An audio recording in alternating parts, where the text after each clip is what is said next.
Hello? Hello? Ready or not, here I cast. Okay, hello, Mega Man fans, to New Moon 24. I'm ending the stream. Hello, everyone, to New Moon 2024 Blood Moon 1. That's Cycle 4 for those that are not in the know. So this is part 2. This is going to be the beginning of our top cut coverage, which means we are covering the entirety of Winter's Side today. This is estimated a 4-hour stream, so let's get it going.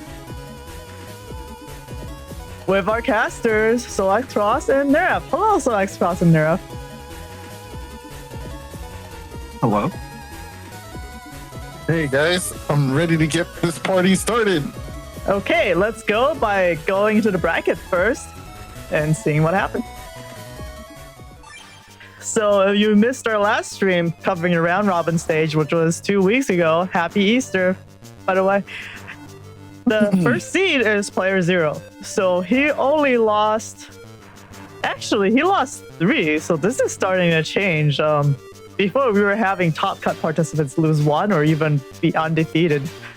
So yeah, the competition is getting fierce. HonorNite is 2nd seed, Soup is 3rd, Symes 4th, Thiago 5th, AndMySax 6th, Not Third Person 7, Zerobillion 8. Zerobillion 80 and LDR 100 were neck and neck in determining who gets to go on. But fortunately for Zerobillion, he also won head-to-head, so that also favors him in terms of the tiebreaker. And if you're not familiar with how double elimination seeding works, first seed is playing 8th seed, second is playing 7th, and so on. So that means Symes and Thiago will be playing immediately right off the bat with 2 fast gauges and 2 slow gauges. Symes straight wave, which is I think Intatos, said 4 hours. You commentators need some tea with lemon or something to get through this. Yes, please make sure to stay hydrated, and we will probably be taking 1 break at least throughout the stream because that's a lot of talking. Okay, so let's see here. This is what the bracket looks like. So first off, we are going to be seeing playerzero versus Zerobillion play out. I believe this is Zerobillion's first time in Top Cut, so that's very, very exciting. Remember that this is double elimination, so that means you get 2 chances. So if you lose 1 round, you get knocked to the loser side, also known as the win harder bracket, because yeah, it is brutal down there. With that, let's jump into the first set. So this is going to be from playerzero versus Zerobillion. So playerzero's perspective. The player known as playerzero versus Zerobillion is playing in this match. Yeah, that's a lot of zeros. It's a 0 versus 0 situation. This is like in was it X2 where 0 comes in, takes out the fake 0. Now we haven't determined who the fake 0 is yet. You know who I'm rooting for, so hopefully playerzero explodes in a single hit. We can all dream, right? Are you talking about playerzero specifically, or are you talking about Zerobillion, who's also a player in the tournament?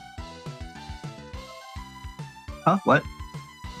Yeah, that's kind of. Explodes in a single hit. Takes that Z slash and just goes down instantly.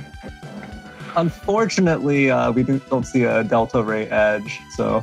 Okay, but hold on though. In X2, don't you have to collect like the 0 parts? Yeah. But are you sure he's a good guy? Because that's the sort of thing you have to do to like revive a great demon or something. You collect their parts and like do a ritual.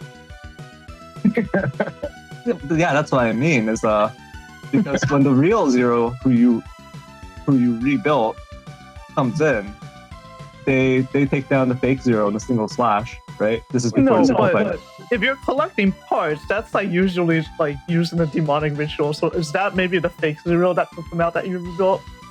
Oh, I see what you're saying. Yeah, there's a bit of a reversal there. Maybe. No, but playerzero would never be in parts anyway. He would never be in pieces because he's never lost because he's yeah, I guess that's true. Okay, let's go into the actual setups though. Okay, pretty standard stuff from playerzero here. 1800 HP Gambling Buster build. Of course, Meteor Knuckle, Giga of Choice, and Balzar here. Element Man SP, Element Man Star. Only 4 mega chips, but of course it doesn't matter when you have this much damage in your folder. Neo variable meteor knuckle, and Muramasa running both sword chips, so I can't hate on player 0 entirely here. He is using both swords. Everything's pretty standard here. There's anti-sword, anti-navi. Yeah, so the anti-sword is a little bit people have been splashing that recently in Bowser in particular to protect Tengu a little bit more. Adds a little bit of uncertainty to your opponent's chip selection when they're trying to take out your Tengu, prevent the Tengu lock. Everything else here, I mean, it's double Geddon, so it's going to be Geddon cheese potentially.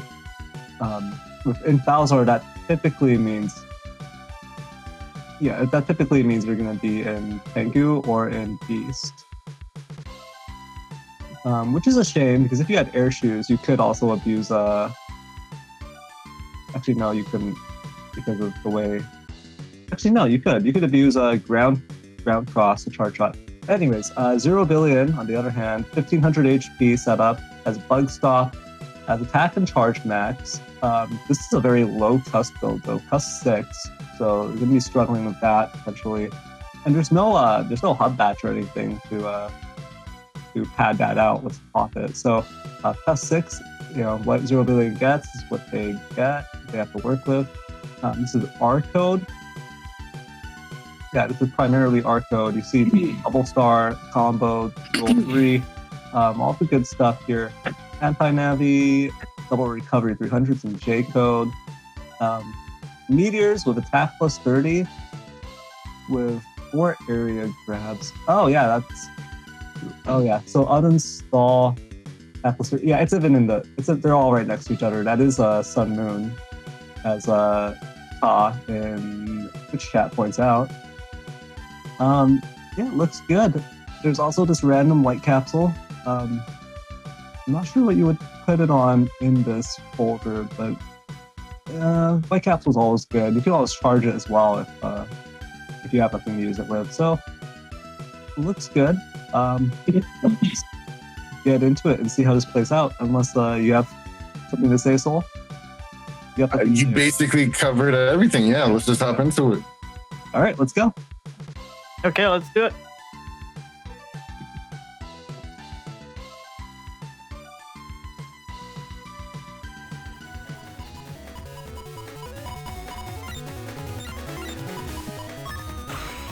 All right, and now let's get off to the races, going right into Tengu, effective immediately, which is always a really bold take for me. Playerzero just not really one to rely solely on Dustcross being present to sift through the folder, which is probably why they're not even playing first barrier, right? They want to be putting advantage on the table as fast as possible, which is why we see this early Tengu usually being sought out after by Playerzero. I think an early Tengu play is pretty interesting here. And yeah, so Playerzero had the option of just going for Elect or Grass, and then Zerobillion goes for Grass. That's a little bit of a disappointment there. Nice, an uninstall from Zerobillion! Oh, now they're just trading off busters here. Gonna wait for the TFC perfectly timed right before the defense can go off. Gonna get that ×2 element SP for massive amounts of damage, and already the pressure is on. And now look at that uninstall in PlayerZero's hand as well. This is about to be a massive slugfest. Yeah, 480 damage from that element SP. PlayerZero didn't get to pop the Geddon in the turn. Now Zerobillion has thrown up a trap. It's either anti-damage or anti-navi. PlayerZero is not going to be able to get this Tengu rack in. So not going to try to do this Geddon cheese play. Instead, going to try to take out this trap and get that uninstall in one swoop with that machine gun. Yeah, and it's especially risky for Zerobillion because he doesn't have access to a barrier at the moment. So it's not like they're going to be able to deny this. Anti-Navi going to steal away Judgment here in the nick of time. That will definitely deal with this trap and deny the area retrieval. There goes the uninstall right as Neo variable was about to come out here. Anti-damage being set on 2. Okay, that's gonna be able to prevent the area being taken. Oh no, it looks like playerzero does step back after all. Yeah, playerzero in the end giving up that area. Does mean Zerobillion can put it back to a neutral area here. Now, this is a bit of a strange situation. Zerobillion knows playerzero popped both element men already, element and SP. So there's no risk of taking a fire hit and just losing Tomahawk like this. But Tomahawk Cross is pretty limited in its offensive potential here, unless they can get another +1, a full +1 area. Ooh, just this one coming down, but it's gonna whiff because of the Geddon. Yep, right into the hole, and there comes the Gundelso doing tons of damage, putting up a barrier as well, and now we're gonna see the juicy damage from that beast charge. That's tons of damage onto Zerobillion already, and it's looking like 100 billion right now in terms of life loss. Only 223 HP left for Zerobillion, and all these really powerful chips in hand. It's not looking too good, Neryth. Yeah, it's definitely a rough situation here. 223 versus 1480. Zerobillion, I don't know what you can do in this situation for reversal, because Meteor Knuckle is the big thing you're looking at, but the area is just not good for it. playerzero backing off just a little bit as Zerobillion tries to get back some precious life points. 403 is not bad, but after all that damage, it's a little scary. One misstep and it's all over. Meteor's is not going to do enough, but TFC Erasement accidentally got caught mashing. All right, anti-damage is going to go ahead and proc right after this. Do they lose? Yep. They sure do. Lack of super armor will allow that shuriken to go ahead and finish the game into a quick game 2. playerzero stepping it up. Yeah, both players really slacking, not putting super armor into Navicuss. How dare they? Yeah, they should definitely be playing super armor. What a crazy time. The one nice thing about having playerzero first on stream is I can start off the stream really angry. And that wakes me up. Yeah. Yeah, what a turn one. I just have to think about playerzero and I go into a berserker rage instantly. I find a strength to perform a superhuman feats of strength and endurance just by thinking about playerzero. Yeah, you will need that fortitude, especially after Element will come out. Oh, I guess not. It's gonna go ahead and feed that bird. Bait just come in to take away a mega chip or a giga chip, but luckily not so right now. Gonna go ahead and feast upon that chip as playerzero ends the turn immediately. And look at that, bug fix in hand.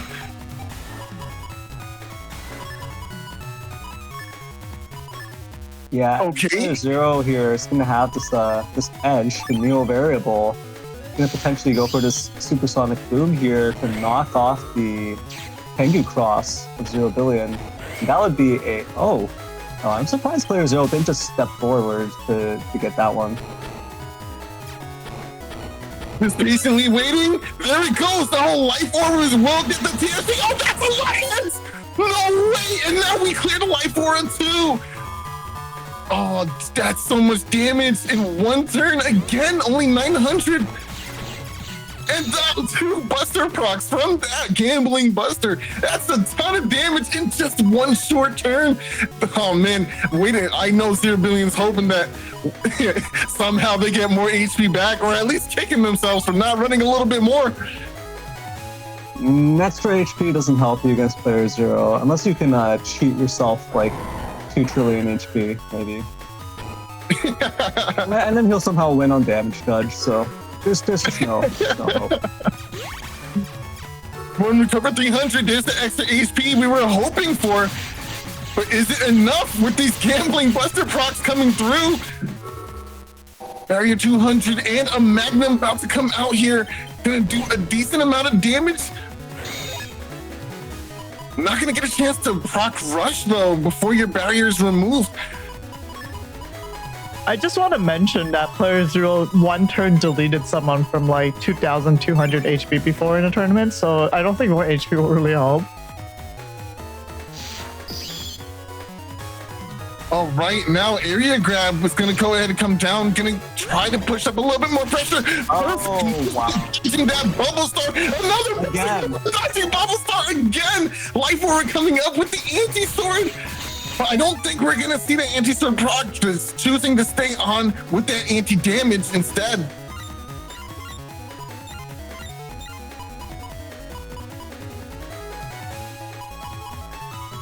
Element SP going to be the big offensive play here.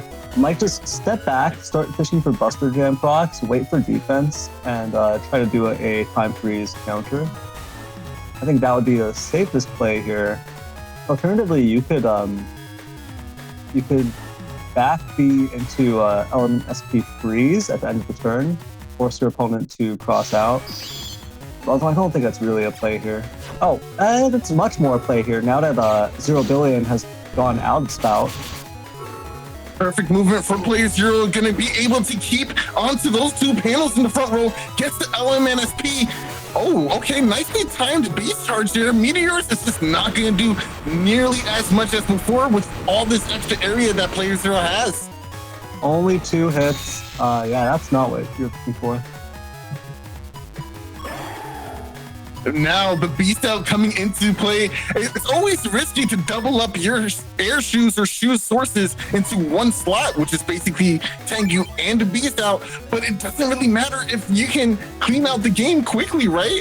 Now we're gonna see how much damage player zero can do in this upcoming turn.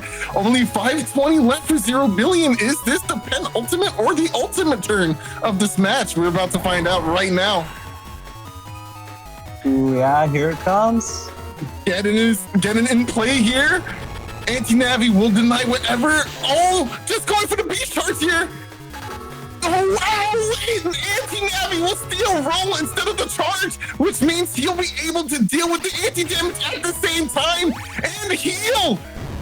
And still keep the charge into the beast charge here. Magnum coming in. Only 1 HP. Not enough time to escape. Is there enough? Before flashing ends, no. Wow, what? That was the first game? Yeah. Okay, so I do hate player zero, as you all know, but that was a beautiful final turn with using that mechanic, the beast charge, where you can TFC and cut in with a chip that you're currently charging. In fact, that's why it's so easy to accidentally TFC when you're beast charging. The input is very, very sensitive. So yeah, he kept momentum by doing that because he could use his next chip, which was anti-damage, to continue to charge. Great game to both players, but it turns out Zerobillion was just another soulless copy. If you play Marvel vs. Capcom, you would know that reference. That is brutal. That's brutal. Oh my lord. Whoa. Wait. Soul. I'm not muted on Discord. I feel like Soul's just ignoring me. Poor salad. Wow. Okay. Okay. Well, Wait, that. I didn't hear what you said. What did you say? What? Okay. Oh my God. Let's just move on. I actually didn't hear what you said. I feel bad. All right, Symes versus Thiago. Do you want to take the lead on this one, Soul? Sure. Symes has a really interesting build here. It's a standard cust, the standard Buster cust, if you will. It has everything a Gregor player can ask for: the air shoes, the 500 extra HP, the cust 1, and rush to boot with super armor, attack max, charge max, and undershirt, of course. It is just a nicely packaged variety pack that's just perfect for a Gregor player with the Q code, which is a really interesting code here because mostly it's just Gundel Soul 3, Kernel Force, Grab Revenge, and of course the 2 recovered 200s as alongside the recovered 300. So basically, you're playing 4 chips to accomplish what 1 chip did 2 games ago. But it's still an extra 1000 HP in your folder, which could be nice. I do have to reference that I remember Symes saying something about having all this extra HP was just a little a little bit too much of a fluff, just not quite as aggressive as he wanted it to be, which is fair. I think that having the extra HP is nice. Maybe you have to take advantage of using them for chip charges to get the value out of them, right? Because they are null chips. But Symes just felt like it just wasn't enough for him, and it was just a little too passive. But, you know, we're here now. We're going to see what he does with it.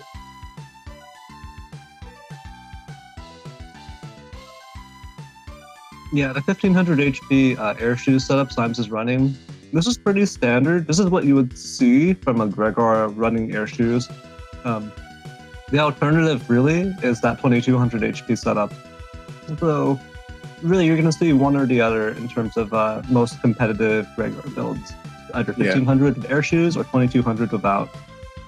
I do like the 1500 HP build a lot better. Just a personal preference, right? Because I do think it allows for more aggressive play.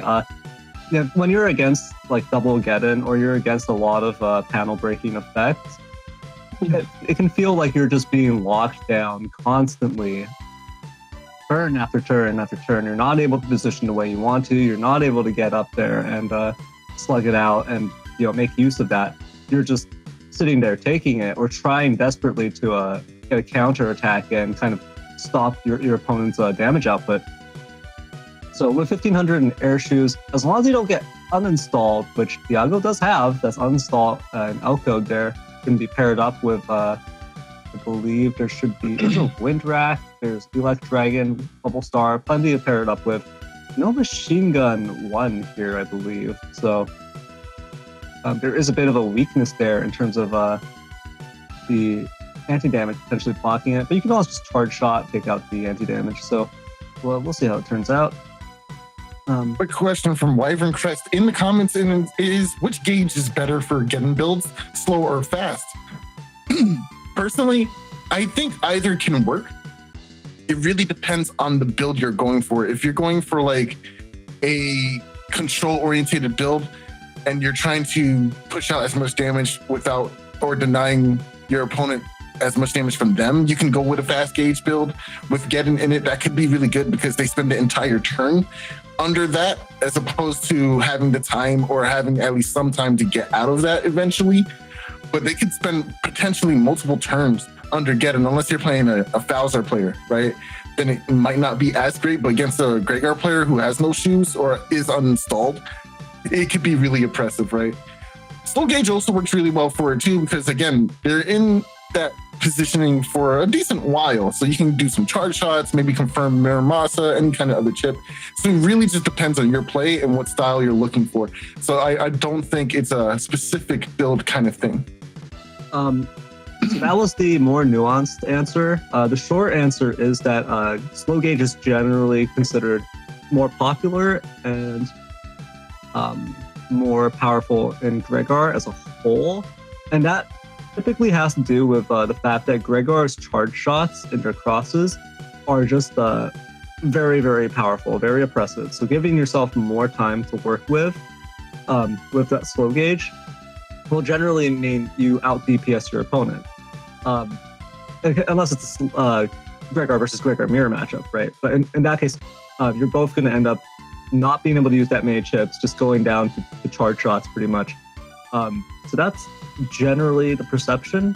And I would say that running slow gauge in Gregor kind of like haphazardly or carelessly, just popping it whenever relying on it, that can be a huge problem if your opponent is specifically looking and able to take out your crosses. Like if they predict, oh, you're gonna do slash cross this turn, I'm just gonna like erase man into a dust cross charge shot or something like that, or so on. So if they can perfectly counter your crosses and hit you with something to decross you at the start of every turn, then those slow gauge turns don't help Gregor at all. You're at a huge disadvantage. So it actually just has to do a lot with your cross management and the cross mind game,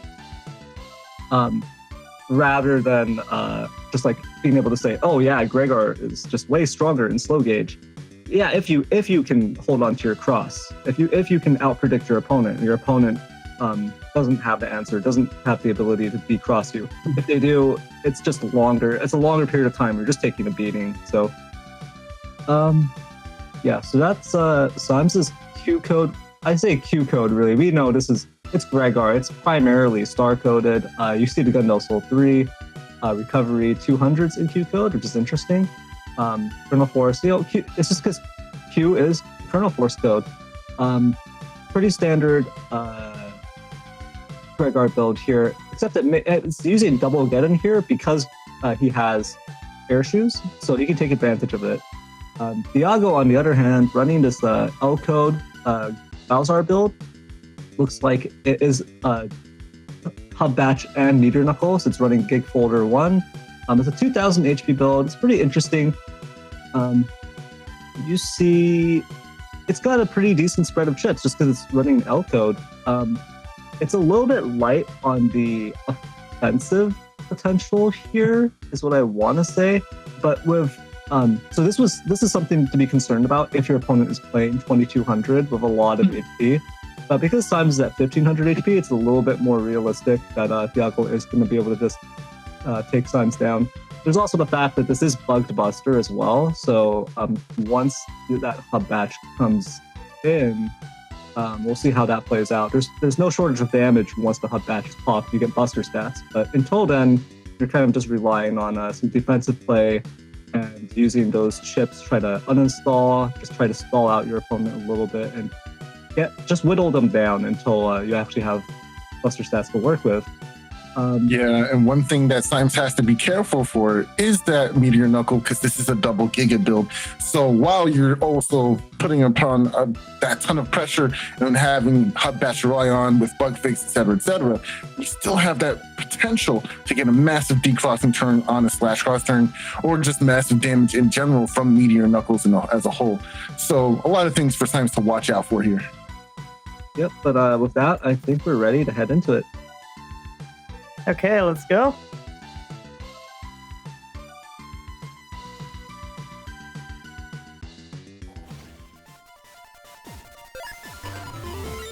All right, and just like that, we're into the match race as the option that Symes wants to go for here. But we also have this panel grab. This hand is a little awkward, I gotta say, because it feels like you can't really choose too much in this open turn.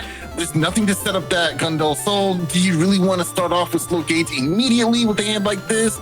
Maybe it would work out. You just have to do a couple of P shots to clear out that first barrier and then get some charge shots going. So it could be good here, but it all depends. You have to play the gauge war versus Thiago, who is also carrying 2 fast gauges. So it's kind of risky to just go for that in the first turn and then immediately get ousted by this fast gauge.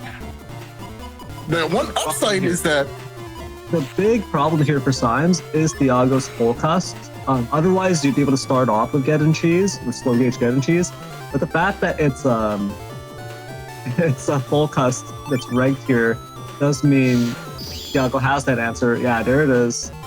Dustcross probably holding that full cust. Yeah, most definitely. And now it might be a situation. Okay, we'll get procs, which is going to be really good for Symes here, but because we are suspecting this full cust to be in hand, it's going to be an immediate turnover, which now gives Thiago the access to just go into that beast out form, keep their Dustcross, and completely invalidate that Geddon-based strategy. This is kind of a big mind game moment though, because if Thiago goes beast, which I think he should to preserve the Dustcross, then his only wind access is going to have to be that wind rack. So actually this also is Tengu Man's star, but it's not a huge amount of damage if it connects, if one hit connects. So Symes is opting to go into charge cross here. I don't know if that is actually the best play. Oh yeah, here it is. Thiago actually. Oh no! What a mix! It's almost as if Thiago read this was going to be a cross change, gets the decross immediately. Now with Hug Batch, we have access to all our movement without having to go into a form. And now we can put on tons of pressure. not able to use the recovery 200, not able to squeeze it out before the end of turn there. Also means Symes loses that 200 HP value. That chip goes into the abyss unless Symes holds on to it, which he might just to get the value. This is a situation where I don't think there's like a big ticking clock here for Symes, because I mean, obviously, if it goes to turn 15, yeah, sure. But it's a situation where Symes might be trying to get value here, might not want to throw away a recovery 200 just like that. So instead, willing to let one turn go by. Our fast gauge hasn't been dropped yet. Neither player has played a gauge. So being able to tough it out, stick it out in normal gauge here to get that recovery 200 value is pretty decent situation for Symes. Yeah, it's pretty decent, but not even able to do a single point of damage here. Oh, well, maybe they did 100 damage, but it's looking really... I feel like Symes is on the back foot even. There was a couple of turns he didn't bring in a battle chip at all. We're finally seeing a cross change, but there's a barrier 200 to deal with before you can even do anything. Going for some charge shots, not getting their mark just yet. Air grab also going to come down for Thiago. Not going to have a follow-up to that one, though. Thiago's going to have to watch out. They don't want to lose this barrier just yet, and it's already taken approximately 100 and I want to say 30 damage from that charge shot. So maybe about 70 HP left on that barrier. And now it looks like we are going to be locking in that slash cross turn. And we remember, Meteor Knuckle is still in Thiago's folder, hasn't been seen yet. So this is risky to be going into, especially with slow gauge in a turn with no defense. Nonetheless, this could be very scary for Symes. It's definitely a bit of a gamble, but Thiago didn't spend that long in Dustcross. So if there isn't a super high, if there's like a decent chance that Meteor Knuckle is in that hand, but it's not a very, very high chance, which is what would occur if you had a Dustcross active for multiple turns. So Symes looks like he wants to go for this gamble. He wants to close that HP gap. Personally, oh yeah, no, this is gonna be... Grab Banish is not gonna be good enough. Here it comes. Okay, grab Revenge in hand for Symes as well. All right, okay, this is gonna be invisible as the answer here. There goes the barrier, and just gotta wait it out just a bit here. Nice. Okay, good movement from Thiago, dodging the first one. Tango Man will come in, gonna do some damage, both hits, but now you're gonna give Symes the ability to go into this next turn with blinking or flashing status, which means you can't go for an attack immediately unless it's something that pierces Invis. And it looks like Symes is gonna go ahead and keep Slash Cross here. Doesn't want to lose any more resources than he already has. Yeah, he's gonna camp this Invis for the potential Meteor Knuckle, and he's just gonna try to abuse that Slash Cross. Now, the problem here is because of the area configuration of these permaholes, Symes has to step back if Thiago camps forward to get the confirmed charge shot, to get to land at all. So, and there's the fast gauge as well, actually. So now going to be locked out this turn, waiting until the very end to use that Invis, gain maximum value, going to go into the next turn with it. Unfortunately, not able to refresh the timer on that +1 area, the partial +1 with that area grab at the end. I think it's the second time this match where Symes hasn't been able to drop that end of turn chip. This is a really tough turn here. I do think that this wind drag came at the perfect timing to deal with this life aura, but it's still tough for Symes here. All right, Element gonna come out, but I do think they were still flashing. Oh no, it was just the tail end of it. All right, perfect. Oh, that's the perfect setup. Oh no! Oh, he wanted the elect here. That's not good for Symes. That's gonna be a huge tempo loss. But hey, we do have Colonel Force, but your opponent has so much HP still. Is it even gonna be worth it to go for such a huge swing? What am I kidding? It's always worth it when you got Colonel Force. Gotta go for it. Gotta lock it in and see how much damage we can do. I mean, if this does connect, you have to keep in mind Thiago doesn't have recoveries, so this damage will stick, and it's gonna be... Oh no, that's bad. Yeah, that's bad. Especially under fast gauge, this is a terrible situation here for Symes. Nice. Bubble Star is going to come out here. I think by the time it gets to that roll, it should have Symes be clear of that blinking status. But I'm not sure if Symes is going to be willing to stick around and just take that hit. Might see a cross change here. If not, maybe releasing the Buster and stepping forward, maybe back. I'm not sure. But let's see what Symes does in this situation. Maybe stepping forward is the better play.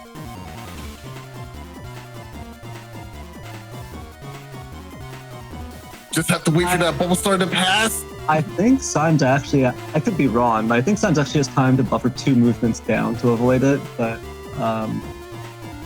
it really depends here. All right, Thiago goes into their beast form, steps down here. Interesting. Yeah. So Yeah, I see what you're saying. Still has Kernel Force in hand, just waiting it out. There's the Meteor Knuckle.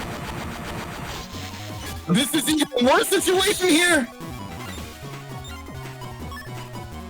All these holes, it's not gonna be really good for this Kernel Force. Gonna have to find a way to get this damage back somehow. In this fast gauge setting, it's looking like Thiago's tempo is really just coming on strong here. yeah, and this is gonna play out in fast gauge for the majority of it still, because Symes has double slow gauge, but was the first to pop the gauge, so it's gonna lose the overall gauge war. If Thiago wants to, because Symes' HP is gonna bounce back with these recoveries, eventually being able to reach them. I think 200 is played, now it's 300. Ooh, Thiago stepping down early. I think this is a bit of an awkward situation for Symes because, oh, nice dodging that Muramasa. Very well done. But yeah, this cut 6 is just not doing enough for Symes in this situation. It feels a bit constrained as he's looking for answers, looking for ways to get that damage in, trying to deny this time, or this fast gauge rather, by going for slow gauge here. It could be profitable, but we don't know if Thiago is sitting on that fast gauge in the back of their folder, or if this will be the opportunity for him to counter Symes' fast gauge in the same turn. Maybe it's a read. Either way, Symes locks into the slow gauge here. Also has this life orb, which can be a really big turn. No TFC hit. Okay, the book. Oh, it's an anti-navi, so it's not even gonna get the panel back. That's actually pretty bad here.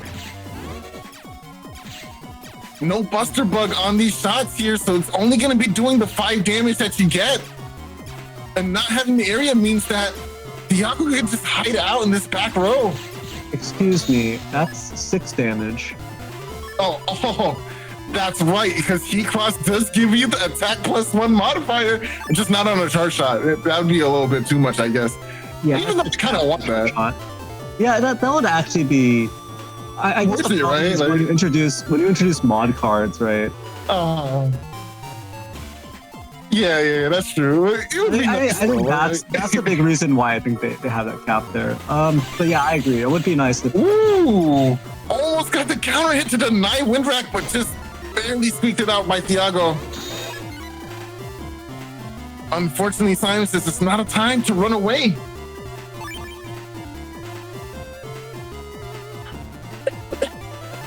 Yeah, so I'm putting up a valiant effort here, but I think this is the end of the road soon. Yeah, gonna eat this element freeze right here, take double damage and decross. This is the final cross for Symes.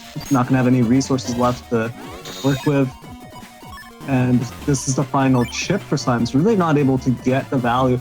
You can see how things fall apart for Gregor if you're not able to get that value from your crosses. And now a giant element man SP doing almost half the damage here. Nice, good movement. Final turn, just go into Berserker mode. Deny the damage anymore from Thiago. And of course, Thiago will do the same in trade, but gotta say, all that damage definitely looking like it was in favor of Thiago this round. Yeah, I think looking at this, this was 1,045 versus 2,070. Thiago definitely wins that damage judge. I And think that looks bad, but you have to keep in mind, lots of things went wrong for Symes there. Yes. Some of them in his control, but a lot of them not in his control. So I feel like he doesn't really have anything to worry about. It's a shame he lost that first match there, but he definitely has the potential to turn this around. I think that was like 4 or 5 meteor knuckle hits on center configuration. Yeah, it was a lot. On 9 panels against Slash as well. So honestly, like, I think the average there is 2 hits. Oh yeah, the So average there is 2. Thiago got an extra 600 from that basically.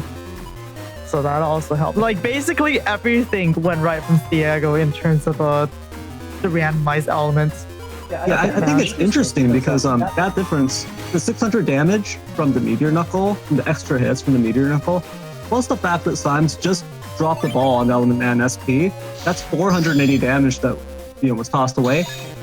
That alone actually makes up the entire damage judge difference. So that just goes to show you that everything went right for Thiago there, and it was still actually a damage judge situation. So that's actually scary for Thiago.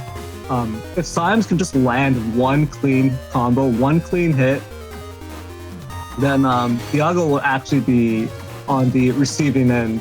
If Symes got a single good elect cross slow gauge turning out, then that's a lot of damage. Unfortunately, it looks like he used elect too early in that other round and was stuck on T8. Yeah, I think so. Me, just because I love elect cross, I would not have gone for a slow gauge play that turn. I would just stayed in elect cross. I probably would have done something extremely stupid, like just going into elect beast actually and trying to do beast charges. But that's me. I've got brain problems. So when I see elect cross, I just get this warm, fuzzy feeling. Actually, this weird staticky feeling is what I get. Elect baby. But I do think Symes needs to hold on to these crosses a little bit longer. This is a great turn 1 for him, though. Life-R is gonna... Oh, well, Life-R will just get dealt with, but it blocked that initial... Oh, wow. Actually, well, this is turn 2, obviously. Dodges the Tengu too. Dodges the Tengu. You can see how... And Wow. Thiago dodges the arrow. So 1/2 of those hit. But yeah, that is... You can already see Thiago does not have recoveries. So this is already a situation where Symes is getting damage on the board, landing some hits. It's taken almost 500 damage off of Thiago. And so this is already a great situation because the closer Thiago is to like around that 1400-ish range, the more likely it is that Colonel Force is just going to be able to do the trick. He's gonna want to use one get on probably to clear the ice panels. Let's see if he does. To be honest, I'm not even sure if the ice panels are that disadvantageous for him. Ooh. Oh yeah, there it is. There it is. Well, that's good. He gets a little priority from doing that. All he can do now is just go for some chip charges, rush allow for one confirmation if there's enough time before the turn ends perfectly placed. And now back into the cuss hand here. I think this is definitely a hand that you can chip charge away. Like this is definitely got to be it. I kind of even want to see the slow gauge come into play here. It should already be in slow right now. Yeah, but I'm expecting Thiago to go fast in this upcoming turn. I mean, that's assuming Thiago has the fast True. stage. Because True. I don't think, has Thiago played the hub batch yet? I don't think so, right? Okay, not third person says it's normal gauge right now, not slow. So that's even... Is it really? Yeah, wow, I guess that is normal. Wow, that's really, really, really good value on those. Oh, good movement, meteor knuckle for corner life knuckle. damage! That's a lot of damage! One recovered back to the 1K! Okay, it's not too bad. Living through that storm. Oh man, that's an insane amount. But now we have the reversal, baby!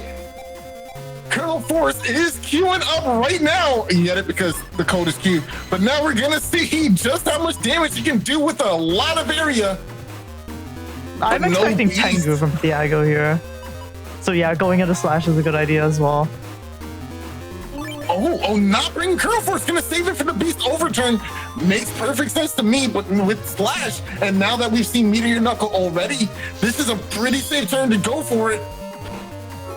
Oh, what a lead! Oh, but he has the barrier. This is gonna take care of the bearish. Oh, that's right. Entirely. Oh, grab defense is not good enough here because of that anti-damage. Gonna have to force Thiago out somehow with that charge shot, perhaps. Doesn't matter. Yeah, it doesn't matter. With this charge shot pressure, Thiago cannot stay here. I still think I would have waited to use that until after the anti-damage is popped, though. He would have a lot of area right now. Because we already saw meteors. There was nothing to punish Slash with. Oh, this is the perfect hand, too. You can definitely get tons of damage in this way. Yeah, Symes is just not concerned. Symes is just not concerned about that value optimization at this point because Thiago doesn't have the potential to bounce back here in terms of the HP. Symes just knows that he has enough damage in his folder. He has enough crosses in his folder. He has all of the resources in his folder right now in his build to be able to close this out. He's just not concerned about the value. He's really trying to just make sure he puts the pressure on Thiago and finishes the job here. Oh, he's going for it. All he needs to do is one straight off of the Gundel Soul. Oh, what a read. He tried it. So I wanna mention that this match was on delay 8 for Symes, which he is not used to. He maybe overdid it against Thiago, but in terms of missed element, man, SP and other inputs, that's what you're seeing here.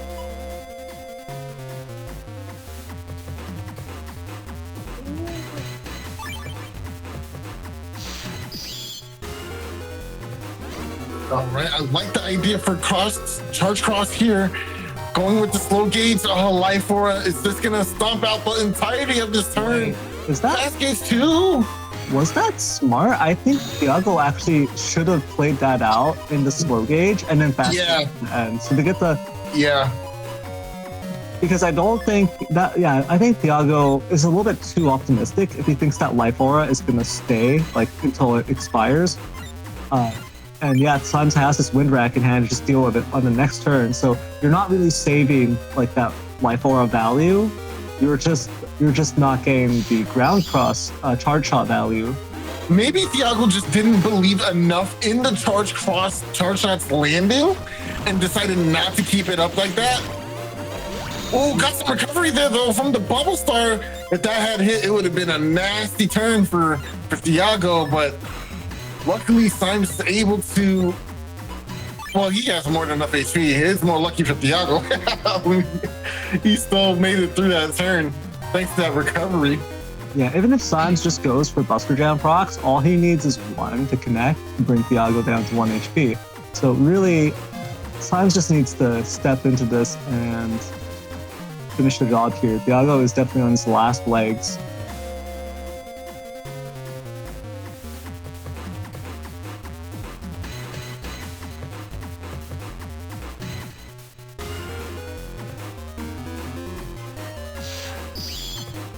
All right, definitely seems like a good time to be going into a let cross. Gonna get these charge shots across the screen. Oh, element, not quite. The defense is well timed here for Symes. Not gonna take any of that damage, but we'll get the damage of their own. Go for the wood element. Yes, no flashing. Get the P shot. Oh, not confirmed. And there it is. We're gonna see a game 3. This is almost perfect. The actual song that you should be listening to in every game 3. It is that battle pressure. Who's gonna come out on top? Who's gonna get the victory? We're about to find out. It went really well for Symes in that last round. It was pretty good actually overall. But now I'm gonna see if Symes can maintain that momentum going into this game 3 situation against Thiago.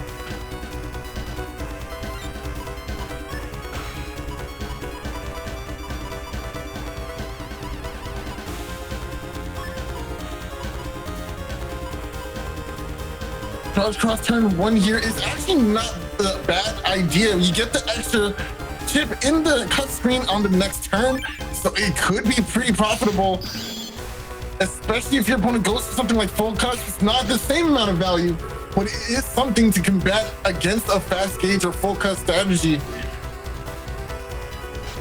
Rush being baited here by Thiago, getting rid of the Invis.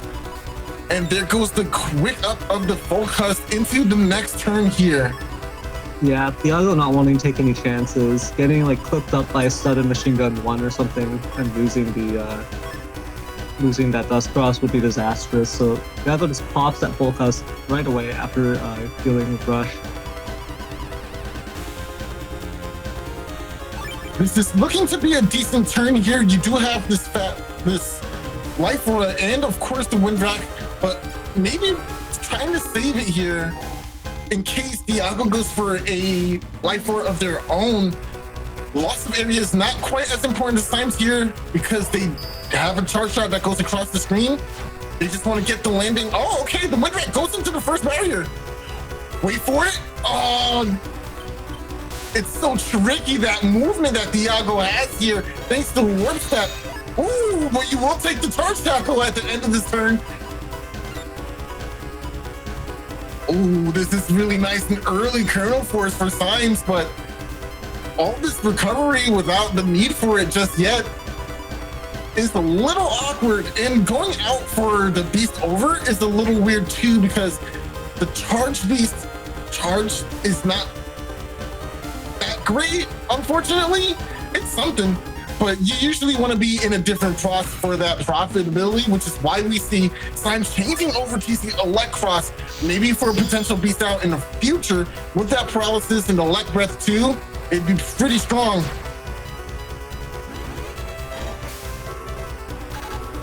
Air grab coming down, barrier 200 exchange. Not gonna get too much damage here. Okay, that's one charge shot. Needs to get at least one more before the turn ends. Nice, there it is. Perfect, this is great for Symes. Wrong read on the second attack though. But will we see the beast out? This could be huge. The broken panels might be a deterrent though.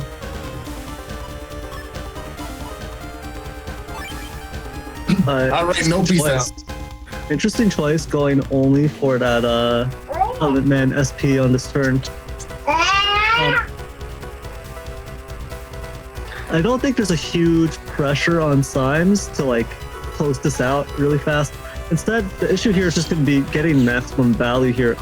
Interesting that he didn't go for that element Eli. No, I guess not wanting to take that chance. But Bug Fix does get popped by Thiago. Normal movement here. These holes just keep making it less and less desirable for Symes to go for something like Kingdom Force, but it is like Neryth said, there's no pressure to go for such a powerful attack so early on in this match. But going for your race is pretty profitable. We already saw the Tengu Man Star come into play, so you know for a fact there's nothing in that regard to threaten you, unless Thiago goes for a full area control lockdown with, I don't know, Tengu Cross, or maybe goes for the one wind rack and is able to confirm it. But other than that, Symes is pretty safe to go into your race right now.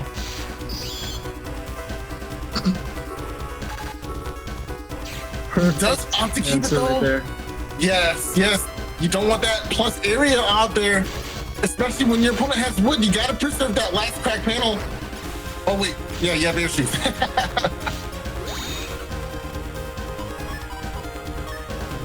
Yeah. Oh, this is looking good. That was the perfect setup there for Symes, being able to use that panel grab to block that area grab effectively. You have to keep in mind, Symes also had to be on the right panel, or one of the two right panels there to be able to do that because Thiago's camping forward. And there goes Symes finding the second answer to this life war with the wind rack in hand and the area to give it a boost. But going into SoulXCross, it seems pretty good to go into that right now, but does Thiago have Meteor Knuckle? There is defense in Symes' hand, but This is a pretty scary thing to go for right now.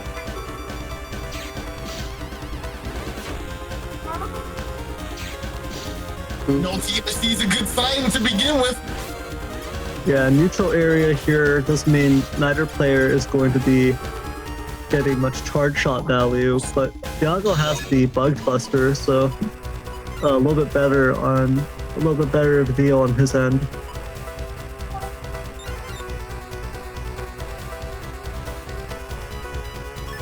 I believe that was an end of turn invis for Thiago. Looks like Symes wants to get in here, but I think Thiago already popped that hub batch, so because Thiago does already have attack, so this isn't gonna do any favors in terms of blocking things down. Here comes the get in play. Now the hub batch is so good here, not having to deal with any of these panels at all. Element Man, the bait! The flow twos from hub batch is giving so much value here. Into another times 2 attack here. Thiago looking really good, and a Buster Rock to boot right after that. That's just some great sequencing here for Thiago. Very unfortunate for Symes, but again, we do still have some powerful attacks left in our hand, just waiting for the perfect opportunity to unsheath the sword, so to speak. Another element into a freeze. Gotta say, this might be followed up by Muramasa. Yes, sir. Times 2 Judgment not gonna connect though because of that anti-damage. The battle pressure really is heating up now. One Buster Block can really clean up the game right now, but it doesn't come up. Symes a small reprieve in the air just now, but it seems like this is it. This is the turn he has to go for it.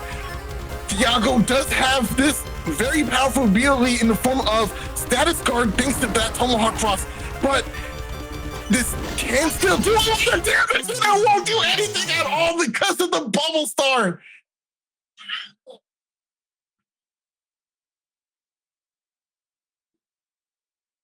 Yeah, Thiago closes that one out. In the end, Symes not able to get the kernel force value, not able to really close the gap there. I feel like Symes was too fixated on countering Thiago's cross play, because if you like, the way I want to put it is when Gregor loses its cross at the start of a turn or something, or doesn't get good value out of its crosses, it's the potential, the offensive potential of Gregor just falls like a rock. But it's not necessarily the same kind of situation with Falzar. A lot of Falzar's crosses are way more utility and defensively oriented. Like with Tomahawk, that's obviously status guard being a huge component to the power of Tomahawk cross. Absolutely. So Symes definitely was just thinking about, okay, I need to knock off Tomahawk cross, because if he camps it, then I don't get to do the full Gunbell Soul combo, right? But I think that was actually the wrong approach there. I think Symes needed to stay in a cross that had a better neutral game for a longer period of time, and just continue to try to chip Thiago down from a distance instead of going like, all right, Thiago went into Tomahawk, I need to go into heat and get a fire hit on him to get the V cross. I think that was definitely a situation where you needed to play back a little bit more, and you needed to just focus on his HP, not his cross at that moment. Unfortunately for Symes, Thiago had those perfect answers right there. That Element Man SP, the Element Man, but just two chances for knocking Symes' cross off there and getting huge damage. So that's the thing. The only reason for him to use that get on, since he should know Thiago has air shoes, is to deny a Navi chip. But Thiago had both panels in front. Yeah. So he used it while Thiago was in the front. So that just wasn't good use of the get on. And it was really unfortunate that Thiago even kept 2 panels for it because he was buffering a movement. But I just don't know why Symes didn't just go for Erase Cross and Erase Beast in round 3, because Thiago's answer is Tengu Man, which has a set area. So yeah, that's what I'm really surprised about. He did say he was really concerned about this matchup. He thought Thiago did really well against him in round robin, but looking at it, I still think that it's about play. Like, of course, you have to deal with the hell sequence that is Thiago round 1. So that one was really hard to deal with. Wait, am I allowed to say that on stream? HE double hockey sticks. Okay, but yeah, but round 3, like, you saw how good the Erase Beast value was in round 2, and that was without slow gauge. So if he got a good slow gauge turnout with chip charging and with Erase Beast, then that was it. Like, I don't think he really needed a kernel force damage. He just needed a good turn with Erase Beast. I don't feel the same way. I don't think he even needed a good turn of Erase Beast. I think he just needed a good turn with Erase Cross. A beast. No, not even Erase Cross. Just a beast. A beast charge turn will just do so much damage to Thiago, who doesn't have any recoveries. So I think it's definitely a situation where it's like, if Symes had just managed to get some good beast turns in, it doesn't even matter if you get the gun or the kernel force in. You just need a good beast charge turn. Then Thiago is under so much pressure, loses so much HP from that, and it doesn't even matter which beast you use, almost, as long as you just manage to connect with a couple of them on that one turn, and then going for some Gregor Vulcan. As long as Thiago didn't get all 3 envys out during fast gauge to stall out 6 turns, I think that would have been really good for Symes. So you say A beast, huh? A B beast, 1, 2, 3. What? All right. I'm sorry. 1, 2, 3. You win me. Thank you, Soul. Thank you for completing that. Yeah. So yeah, I mean, I do think that matchup is actually pretty even. I don't think I mean, Thiago just had insane luck that first game. On top of Symes just missing that element elec. So those things contributed to a really bad situation for Symes on that first one. But I think that's actually a matchup where Symes could easily take it. So it's really up in the air. So well played to both Symes and Thiago there. All right, let's go into our next match. Okay, not third person versus HonorNite. We're seeing second person. What was that, Soul? If it's not third person, it's got to be second person, right? No, there's still first person to think about. But yeah, so not third person here. Soul thinks it's second person. I think it's first person personally. First person here. 1900 HP Gregor setup. Now we did say if you're playing it, it's going to be either 2200 or 1500 HP. Of course, not third person, trying to prove me wrong here, running this disgusting, illegal gambling buster build in Gregor.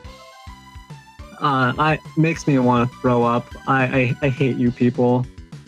1900 HP, doesn't have 2200, doesn't have the bulk of the 2200 build, doesn't have the air shoes in the 1500 build. It's in this in-between space. The trade-off is, hey, you get to gamble on your buster procs. I hope you're proud of yourself.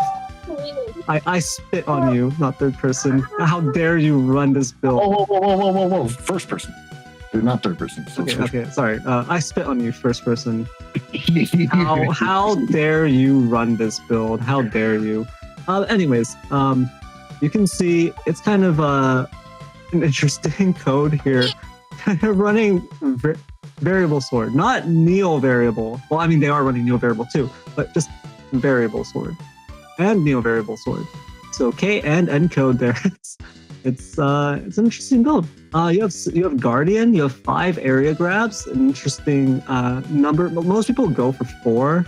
You can see HonorNite went for 4. But I think Rhaegar benefits so much from having that edge in the area that 5 area grabs is actually something I would take most of the time in Rhaegar. So I agree with that. You can see Ernie's-Man SP in here just because you're also running variable sword. You've got 2 chips in K code at least. Honestly, I hate this build. This build makes me mad. What's wrong with this build? I don't understand. It's a very good build. It's solid. It has attack investment. It has the buster procs. That gambling buster value.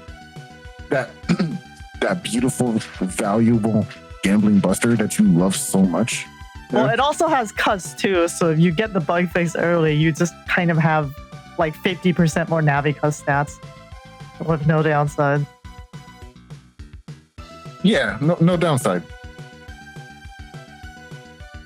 Disgusting. I am. Okay, let's remember to keep things moving though. Anything else to say? Oh yeah, I hate you. I hate you. Not third person. I hate you first person. Well, Okay, HonorNite is running my favorite Navi cust as well, so I'm gonna have to root for him here. No bias. Oh yeah, you know what? I am gonna have to root for HonorNite here. I didn't even see HonorNite's Navi cust. This is the salad cust. Yeah. So I have to root for HonorNite here as well. HonorNite on the other hand running. Wait, there's no. It's a W code, but it's not running. It looks like HonorNite also has an excellent folder, yeah, and he's trying to send us a message of Zwagden. Okay, so it's like GW. It's a little bit of this is like a duo code. I see. Okay. Best of luck to you, HonorNite. Honestly, I think the build is good. I think it's fine, but I don't like it. I don't like the duo code. I don't like the specific duo code setup, GW. I think I'm pretty sure I've tried to play this before. Or I've tried to play GW duo codes before, stuff like this, but I personally don't like the combination after having tried to play it, even though it makes sense in a lot of ways. Even though it's technically good, it just doesn't gel with me. Anyways, that's all I have to say about it. It is Rhaegar versus Balzar, so usual stuff. Watch out for that Meteor Knuckle. Watch out for that Colonel Force, the Gundel Soul. Actually, there isn't even Gundel Soul, so this is. All right, let's get into it. Wait, not third person's folder spells out zone while they have a guardian. That has to be intentional. That's great. All right. Wait, and then they're spelling out okay. That's definitely intentional as well. That's funny. I'm focusing on a really important thing. Okay, yeah. Quiz zone. I see. Oh! They couldn't get the I. Oh my god. I didn't realize. That's amazing. All right, I'm not sure who to root for here, so I'm just gonna root for the person that wins here. No bias. No bias. Terrible. Let's roll the clip. All right, let's go.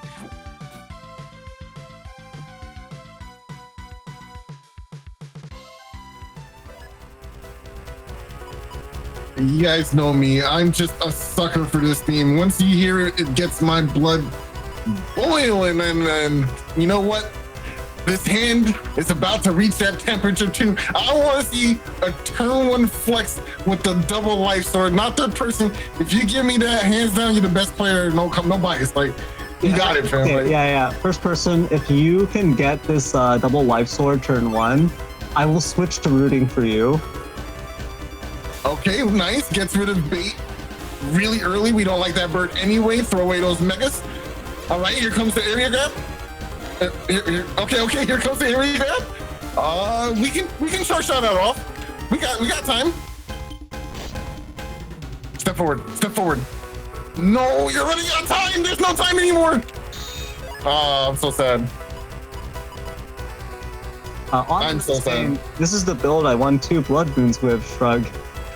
Look, I don't want to detract from your build, and especially because like the build, there's nothing wrong with the GW code that you're playing here.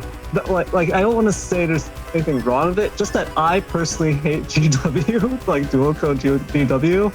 I hated. I wanted to play it. I tried to play it, and then it was completely different because I was playing Rhaegar anyways. But I just didn't end up having success with it, and I ended up hating it. All of the chips are good. Magnum is great. Heat Dragon's great. Wood Dragon's great. You know, Barrier 200, Ground NSP. It's technically good, but I don't like it. I'm sorry, HonorNite.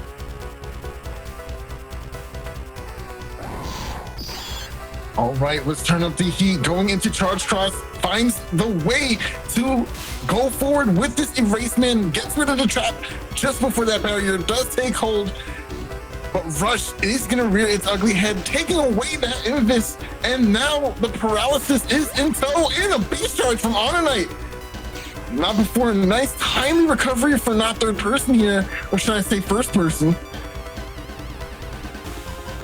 Yeah, the thing to really watch out for, and I think the reason why HonorNite is pretty scary with this specific build is because HonorNite is so good at resource management and so good at just like defensive play, making sure those big hits don't land. It's very hard to get that damage to stick onto HonorNite. I mean, he modeled his play after his favorite player, which is Salad, of course. Oh, Neo Variable. That's such a jump scare every time. That was some quick input too. That was really nice. Oh, and now we have area grabs alongside a really early Colonel Force. Is that something we're gonna go for so early though? Probably not, but it'd be pretty crazy to go for it. Oh, wait! Don't, yo! No, reverse that. Oh, okay, not gonna go for the max damage, but hey, this is still pretty good. Invisible is in tow here. That's gonna be pretty good for HonorNite. That will deny Colonel Force for a limited time only. Gonna go for the long hand. Nice. Gets rid of that trap. You gotta use that frame one. Frame one, gotta throw that up and try to find a way to deal with that trap at the same time. That's a really, really tough sell, but it could work. This is a really awkward position for HonorNite actually. Hopefully he has way more defense, waiting wings here, because so there's the Sanctuary, there's the bug fix, but I think Invis is still ticking, so almost none of it connects. Just not a great Colonel Force turn, unfortunately. And now that's going to get rid of all of those panels and start giving HonorNite some recovery here as well. No, I think this is actually, technically, this is a decent position for not third person. Even though now that Colonel Force connected, it actually burned 2 anti-damages at least. And then HonorNite dealt with the Sanctuary, but now it's a grass field. And the other person still has fire on the table. Yes, so. Go heat cross, please. Please go heat cross. I mean, you would lose out on the chips, but that damage potential. Oh, okay, there's the air grab. This is... Nice, good defense. Ooh, yeah, not third person. It's gotta be kicking themselves right now. Ooh, that's not good either. Oh, wow. Speaking of no defense.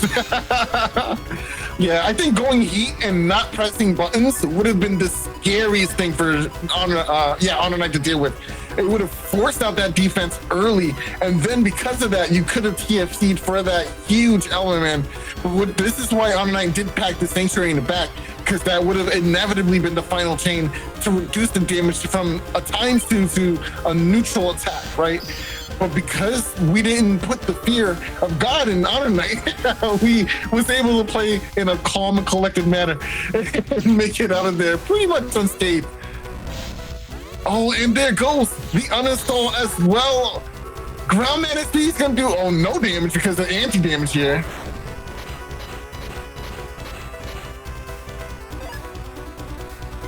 Wow, unfortunate sequence of events here. Very unfortunate indeed.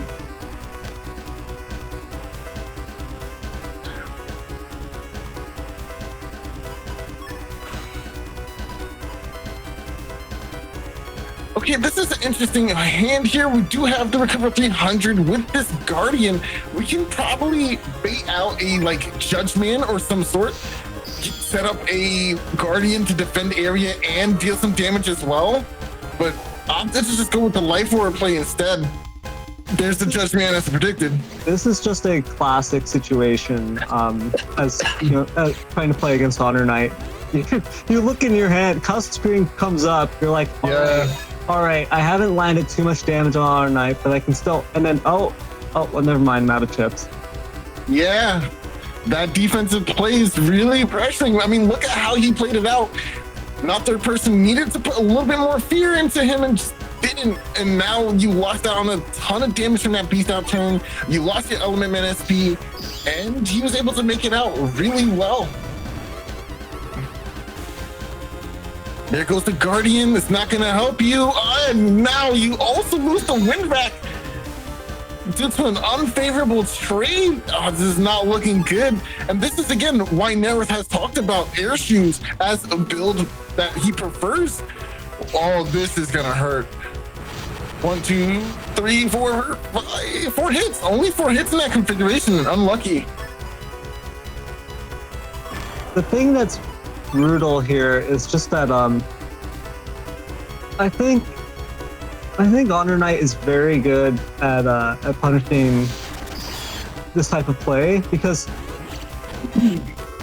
okay, all right, Garden Gnome, you do your thing. Yeah, we're thinking about game 2. This is what's happening right now. Just waiting it out, huh? Okay. Yeah, there's nothing else for you to do.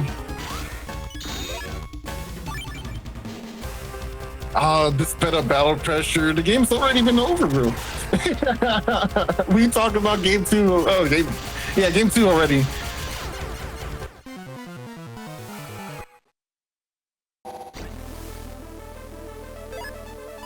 Yeah, it's really important in this mashup here for not third person that he actually gets value out of a cross that's just strong and neutral. Whether it's erase cross or elect cross, whatever it is, it can be difficult because HonorNite has that wood dragon waiting in the wings. But you really have to stay in some sort of cross that isn't forcing you to burn resources to maintain your presence, and just trade with HonorNite. Just go for it. You even have Buster Bug, right? You've got a stronger neutral game than your opponent, but you're just not being allowed to use it. The pressure from that fast gauge is just too much to deal with.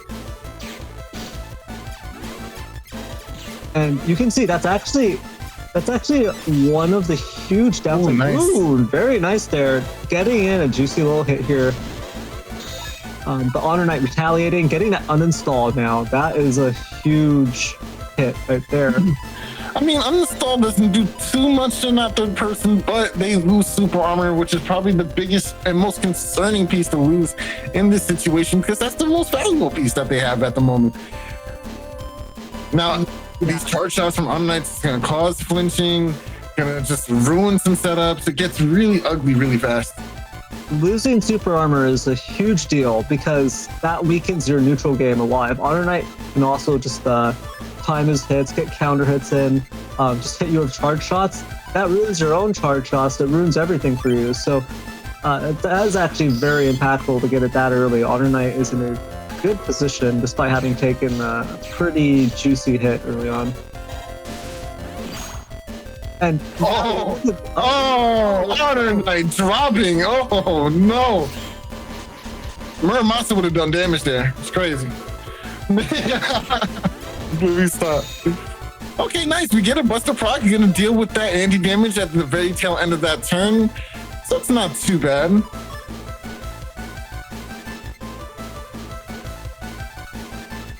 I think this is a good position. It's just you really need to squeeze out the value from these defensive chips as long as you can. Just make sure HonorNite can't get that get Wood Dragon D-Cross on you.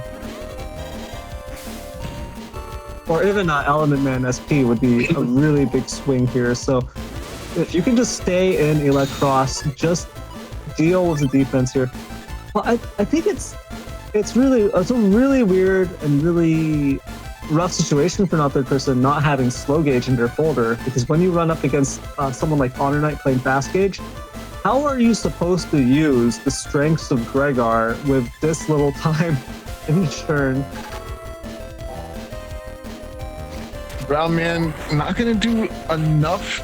I mean, all the damages, but it will get the 260 damage in there. That's still really good for a Giga. Mega, excuse me. That is a huge deal now because that panel hasn't broken yet, but the fact that the panels are cracked like this means there's now a safe spot for HonorNite to stand, just walking to the bottom and standing there. Not third person will not be able to do anything. Ooh, nice erase, man. Gets a free confirm off of this. What is it gonna be? Element Man? Oh, this is gonna be nice. It won't reduce the flashing time either. Oh, no other follow-ups. Protecting the barrier 202 with that.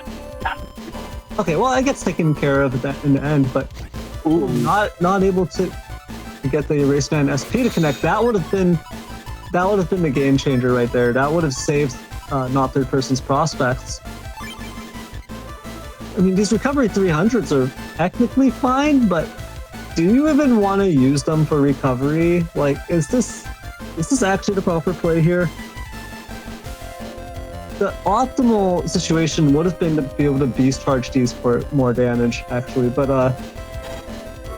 instead, Guardian, when your opponent is in dust, they're gonna get that back B and get the free 200. All right, here comes our Sanctuary, and immediately the B left. Oh no, the rush here. Here's the punish. Take it. Oh, and now take a Guardian for your troubles. That's terrible. Oh man, it's almost like making up for the fact that we missed a Neo variable. It's terrible, man. All right, panel return coming into play. Gonna be able to move around a little bit more again. Here's the thing. Not third person really needs to go into erase or potentially erase Beast. There's not making any movements to do so. Okay, HonorNite, HonorNite's Beast turns are over here, which is good news for not third person, but you're not really going to be able to do any damage. You couldn't get the D-Cross hit using Erase Beast because you didn't even make that attempt to make that play. You have to deal with the Holy Panels from Sanctuary. Oh. Great TFC, oh my goodness. Wow, that was terrible. That was extremely scary. Okay, nice area grab. Gonna preserve our own area, at least.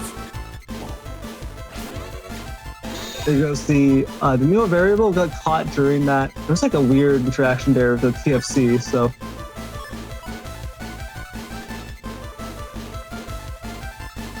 Okay, this Sanctuary is coming at a decent time because you were locked out of being able to move and were in risk of taking these hard shots, so really, really great value here for not third person, but Magnum has got other plans, gonna destroy one of these rows of Sanctuary panels and make it a little less safe to camp that top row.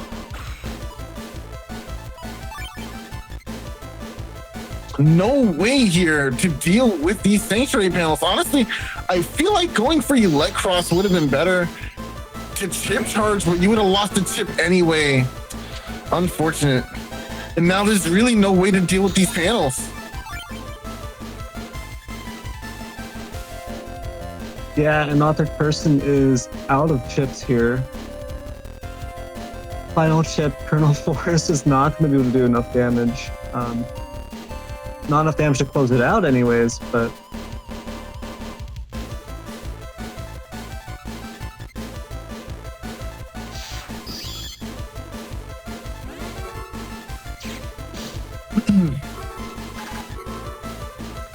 There goes Element for the ×2 with the fire. If we land it. All right, nice. That was scary for a moment. What happened on night? I think HonorNite was contemplating whether or not to go for Element and Elec to try to force not third person out of the back, but realized that the top panel's probably coming back soon anyways, which it did on that turn. Disrespectful. Yeah, I'll chip charge it too. You know, people say that Colonel Force is just undisputably the best chip in Gregar's arsenal, but then you see things like this happening, and it's like, it's a great chip. Let's not kid ourselves. It does tons of damage, but there is counterplay to it. There are ways to deny it, and it will happen. All right. So I don't want to hear this. What? You know, this can only happen because HonorNite has uncontested control of gauge, right? Like, not third person doesn't have the option to play that Colonel Force out in a way that would get value, because the fast gauge is just, in the time that we spent talking about this, we've gone down to the final turn, so now both players are, all right, so we're talking that's what I'm talking about. That's the control. There's ways to deny it, and he did. Yeah, but you're playing Gregar with Colonel Force, and you don't have any slow gauges, so I mean, there's nothing. Like, it's not, I guess what I'm saying is not third person's build here is okay. It's okay, Quiz Zone, but it did not have the tools to stop specifically HonorNite. The way HonorNite tends to play, the way HonorNite likes to play using this build, using this resource and extremely resource focused, value focused defensive play, and just going into the fast gauge, getting the damage and going to damage judge, putting that pressure on your opponent through the fast gauge. Not third person's build literally just doesn't have the tools to contest it. So yeah, the Colonel Force is not going to get anything done because it's just being played around. It's being, there's holes everywhere. The soldiers are just not able to do their job. That's what I said. Yeah, I'm confused. What is your argument? Because my argument is that it was played around, or there are ways to play around it. That doesn't make a chip weak. I never said it was weak. I said it's not as strong as people are always make it out to be. I mean, it is really good. That's false. That's false. It is as strong as people make it out to be. It needs support. It needs the support to make it strong. This is kind of like every chip needs some support around it. That's just called synergy within your folder. And the Colonel Force in this instance just didn't have any support. It didn't have any other of the chips within Q code to enable it. There wasn't a grab. The grab revenge was in Z code because okay, Quiz. I respect not third person for making this folder, but this is definitely like a. I mean. It definitely could have been optimized to win, but instead it was optimized to be pretty hilarious to look at. It's as strong as people make it out to be. I don't know what you're talking about, Soul. That's BS. You don't try and tell me that Colonel Force isn't as strong as people make it out to be. It is insane. The value you get out of it is just crazy. So, and it's also a non-time freeze Giga. So you don't give your opponent the opportunity to counter it using a defensive chip. They have to. It requires a reaction from your opponent. Your opponent actually has to react in a way that's the window to react to it is smaller than that of other Gigas. Most other Gigas. I don't agree that not third person didn't have any tools at all. They never try to go for erase beast. You can still fit one erase beast arrow in fast gauge, and if HonorNite sees you and beast out, he's probably going to pack invis for the Colonel Force, so you can at least get some value out of the erase beast, piercing at least one trap or one invis like that. So that would help you with some momentum. He also has ways to replenish his area with panel return, and of course Sanctuary as well, and he even use those ships to try and make that happen. I mean, he doesn't have Gundel Soul, but there was a point in time where people weren't running Gundel Soul with that ship at all. It was just Colonel Force to begin with. Like, his tools are here. I see tools that he can use to make Colonel Force happen. I just think HonorNite played well. HonorNite played it well, but yeah, there was some misplays like giving Sanctuary to HonorNite as well, and just not managing crosses. You don't want to stay in charge cross against HonorNite here because if you stay in charge, you're gonna burn up one beast turn in charge, and that's probably not very good unless you're actually confident you can land a charge beast, which is pretty difficult to do. But it is a very fast charging charge rim shot. So like, yeah, you can potentially, if you can land it in fast gauge, that does have that going for it. But yeah, and also the perma holes in round 2, the ice starting field into perma holes didn't help things either. But yeah, GG, well played to both, and let's get into setup for our last match of the first set of rounds. So this is going to be. All right, so you take the lead for this one. All right, sure. Okay, let's take a look at Soup's build here. Now, Soup, an amazing player, probably doesn't need much commentation on that. We all know who Soup is. He's an amazing player for sure. But yes, this build is quite interesting.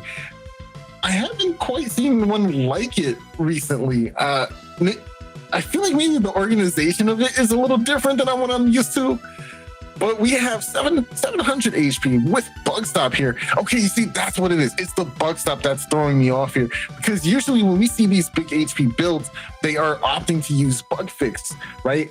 Or in their builds itself. But we don't see that. We have the bug stopper right in here with the Navi Cuts. So we have all this great value, just no gambling buster. I'm not sure how much I like that. But it is interesting, right? Because we still got Rush, we still have Cuss 2, and we have a lot of HP in our attack stats. Just no oomph on that Buster that really makes that build shine. And 700 HP is actually really good, though. So overall, I think this is a really solid build. You just lose out on that gambling Buster, but you don't have to worry about having bugs at all, right? Which is the whole benefit of this. Now, what's really cool here is we got the What Wolves build with the Q finish at the end here from Soup. This is obviously a meme, but it's still a very, very powerful folder in its own right. We have the double magnums on W code with that barrier 200. Life Roar is in every folder ever. The T-Bros, very underestimated chips here. They are very powerful megas with just so much versatility. Tengu does 2 hits, gets rid of all kinds of barriers and anti-damage at the same time. And if it does hit on a erase cross, they're basically getting eviscerated. Tomahawk Man, huge amounts of damage, sword element, non-slashing, wood damage as well. But this is just a generally very well-rounded folder, despite the meme. Now, AndMySax has... Wait... What are people doing to me today? What are these acronyms? We got the Knucklemen folder. The Knucklemen. The Knuckling Men. They're knuckling. What is going on? But this build is really cool too. And of course, meme aside, there are some really powerful chips in this folder. We got the Barrier 200 again with the Erasement SP. That is, if you thought Erasement Star was really good, Erasement SP is that to the nth degree. The only unfortunate thing about Erasement SP is that it's K-coded. And is that really unfortunate when you have Barrier 200 on code? I don't think so. But you have uninstall, Nero Variable, Muramasa. These are all useful stuff. You can't make memes with usual suspects and think you're doing something special, right? I feel like that's cheating. You can't have all this value, make an acronym and be like, oh man, I'm doing a meme thing. No, you're not. This is real. This folder is real. They're both real. They're trying to throw you off your game by any means necessary. It looks like AndMySax has Bodyguard and also Anti-Recovery, so that's very, very spicy. Yeah, I can see that as well. And I do also see... Wait, is there a white capsule in here? I don't see a white capsule, so I guess not. We're going to be relying on uninstall to get the value out of that Bodyguard. There's uninstall on top of 2 get-ons. But also the arms race is really getting out of control here. We have Neo Variable and Muramasa and Gun to Soul 3. So they brought both blades and they also brought the gun. Honestly, this is a setup that we're starting to notice more and more in these higher end builds, is that they're bringing those three on package. We're seeing Gundale Soul 3 exploding in usage in encode and of course Q code to go along with kernel force.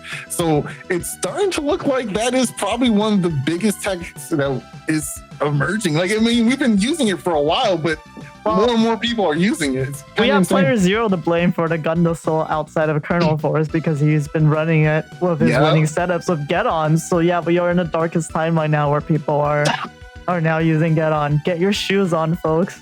Yes, sir. Don't be fun without it. I don't know what you're talking about. I thought the darkest timeline was the one where I never stopped playing W code Falzar and I was just vaporizing people for the past like. That's true, but it wasn't good enough to win the anniversary tournament. So, you know, so true. Well, I mean, we were going to see the get on sooner or later because Gregars have been getting really chunky and really chunky. They were getting really complacent. You know, they got the easy leaves, easy eating, low hanging fruit.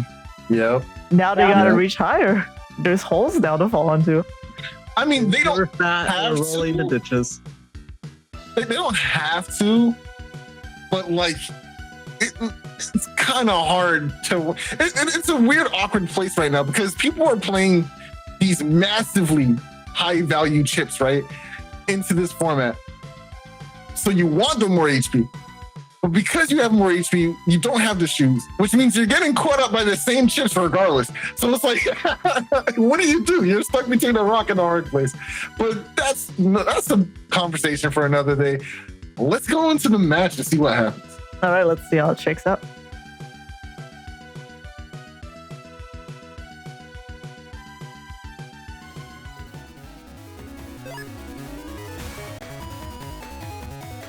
Yeah, I think that's a great conversation to have. Honestly, the current meta is insane. There's just so much damage being thrown around in these builds now. Even Gregor players are just playing tons of damage in their folders, not just charge shots. So I don't know. Sometimes you want that extra HP, but sometimes you just want those shoes. And it's just really hard to choose. Oh, I rhymed there. I'll take that. Very nice rhyming. We see a field that I think favors Falzar quite a lot here in this first match here. It's a full ice field with the double ice cubes. This lets Falzar take their pick. Do they want to go to Spout and just freeze up their opponent, lock them up, and potentially get a bunch of free damage that way? Do they want to go to Dust, do some instant back B, maybe step forward, try to get some element star, element freeze going? There's just lots of play available to a Falzar player on this field, whereas the Gregor player is kind of just like, all right, I can area grab, slide to the front, and start doing slash cross charge shots, and like that. There's not that much else, to be honest, without float shoes. So, hold on a second. I was just alerted to some sacrilege just now. This man's suit doesn't have a shirt on. There's no shirt in this cust. Immediate disapproval. I'm not happy. What's going on? No shirt, no service, bro. No, it's no shirt. No shirt, no shoes, no service. Also, Soup doesn't have shoes either. So yeah, you're right. Exactly. It's all. Oh wow, that was a misplaced charge shot, but it doesn't matter. We charge up quick over here. There's nothing you can do about this. I'm sorry, AndMySax. You're just gonna have to take this on the chin.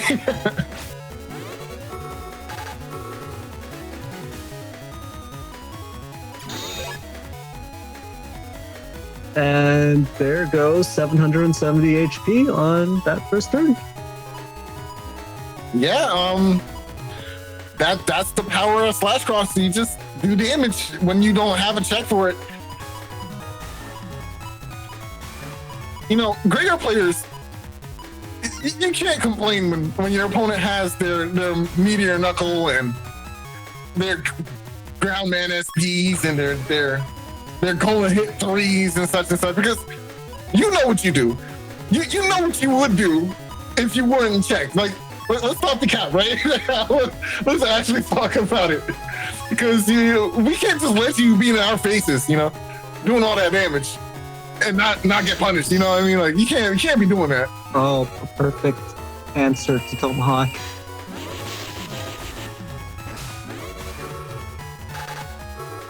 Oh, nice. Oh, nice. Oh, it's just Erase Man now, so we get to keep our area. Really well played from Soup here. Gonna take the trade. Oh, gonna take a Muramasa, but it's only 250 thanks to the Sanctuary panel. Oh, that was so scary. Yeah, you got away with that the first time, AndMySax, but I don't think you can get the second time. Yeah, I would retreat too. That was so scary just now. Yeah, AndMySax playing with fire there. Soup not able to land that charge tackle.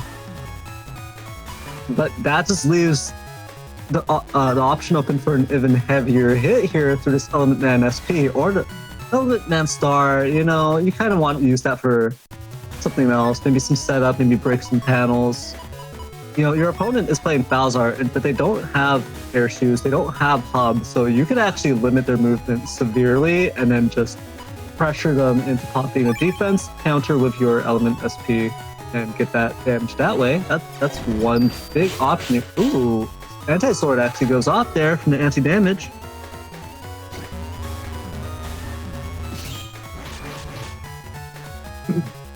Does find a way to clear out the anti-damage. Will use...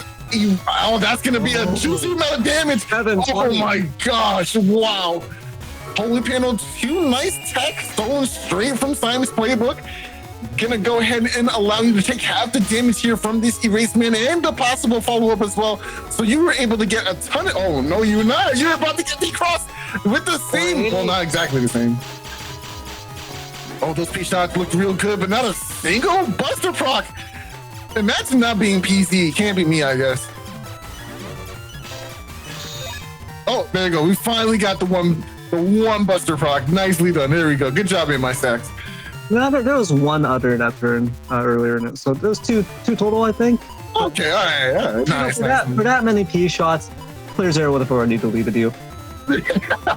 Exactly, dude.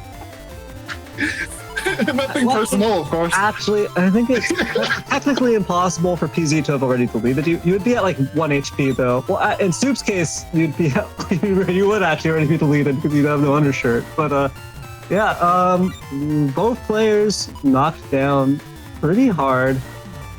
On the other hand, Soup does have this recovered 300, but opting not to play it, gonna go for full offense here. Maybe reconsidering. No, maybe just thinking this invis is enough. I'm just gonna go for it. And AndMySax definitely on the back foot here with no recoveries, no options available to get that HP back up. Ooh, yeah, maybe thinking about how this turn is gonna play out. How do you want to land these shifts? How do you want to pressure with this and kind of guide your opponent into taking these hits?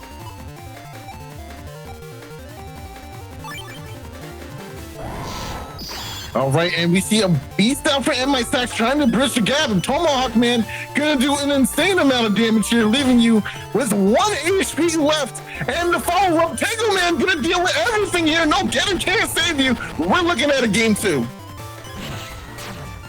Beautiful, absolutely beautiful. That Tengu Man SP also cleared up that last Ice Cube and the Fanfare at the same time. You just swept the field clean of Tengu Man. Swept it clean, literally indeed. But now we are on to the game 2. I gotta say, shout outs to the Regt Magnum here. I love that as an attack in just to combat against those dust turns. Hold on. Is this literally the same field? Did we just get the same field 2 times in a row here? Yeah, what about it? Deja vu. We've got full ice with ice cubes in the back. Wait a second. Ice, ice, baby. Ice, ice. I was talking about, yeah, this is a very Falzar favored field, but I mean, not when you have a Holy Panel and a Electros. Yeah, I don't know about it. This is all up to the cross mind game here. I think Soup is kind of wagering, hey, AndMySax maybe is going to...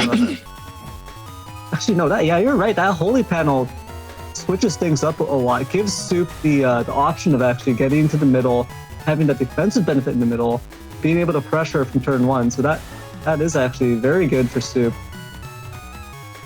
You just need to step back, pop the Holy Panel, and then now you can deal with it fully. AndMySax just going through the hand a few times, just making sure they're locking in the right choice into this upcoming turn. Can't make any mistakes, especially against an opponent like Soup, despite the fact they got no shirt. Oh, no cross turn 1. Interesting. Well, I guess if you start with Bug Fix, there isn't this much pressure to go in the dust. Can you get that step back? Can we get that step back into the center? No? Oh, okay, all right. There we go. All right, nice. You're gonna drop the Holy Panel. There we go. All right, nice. There is no escape. Wait. There's literally no escape. Yeah. AndMySax only has 2 panels to work with, so this is actually going to be shooting fish in a barrel for Soup here. Yeah, we have to beast out or deal with it. This is actually kind of interesting. You get true 50-50s on these charge shots now. That's a little scary. I wonder how you deal with that. Maybe Element into this next turn would be really great. Oh, actually, I don't even think you want to like... Oh, sit down. Yeah. Well, yeah, I don't know if I like that area grab. No.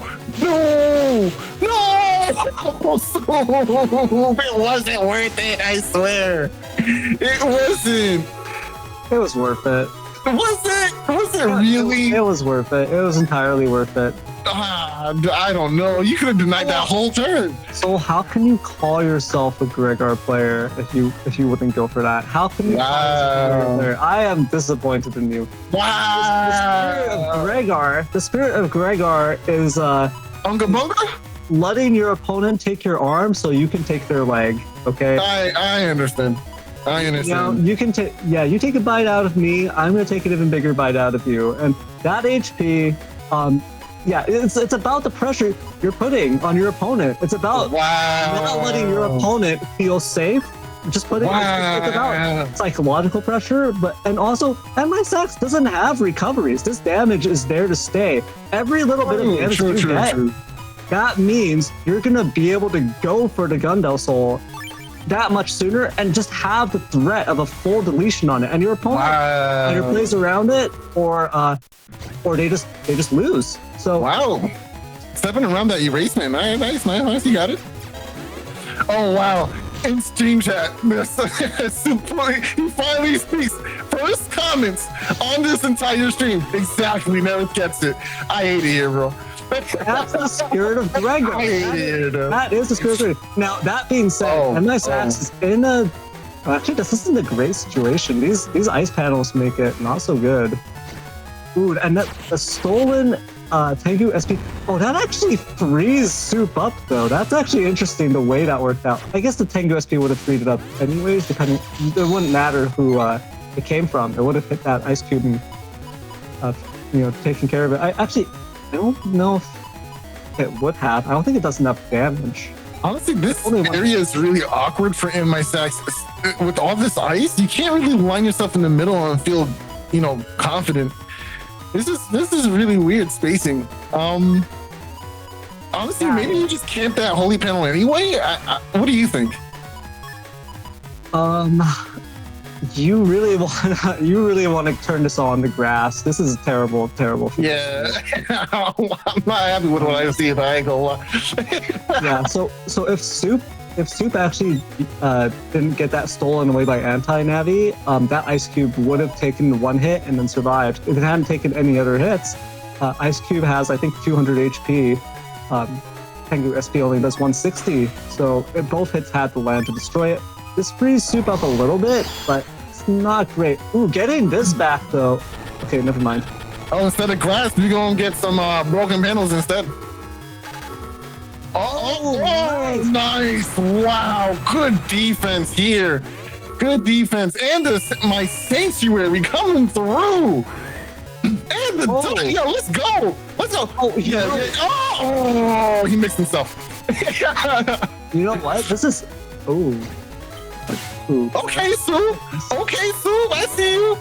And the touch shot. Oh, and the touch shot too. You take those. All right, sure. This is a little things that matter. Soup stepped up. Soup didn't use that charge tackle from where he was standing. He made sure to step up to make it connect just that little bit faster, make it less likely that AndMySax would actually mash out and dodge. So it's a little things like that that make sure that those hits connect, make sure that the paralysis is not wasted there. Soup here in a very interesting position. Still has a lot of resources, still has a lot of things up his sleeve.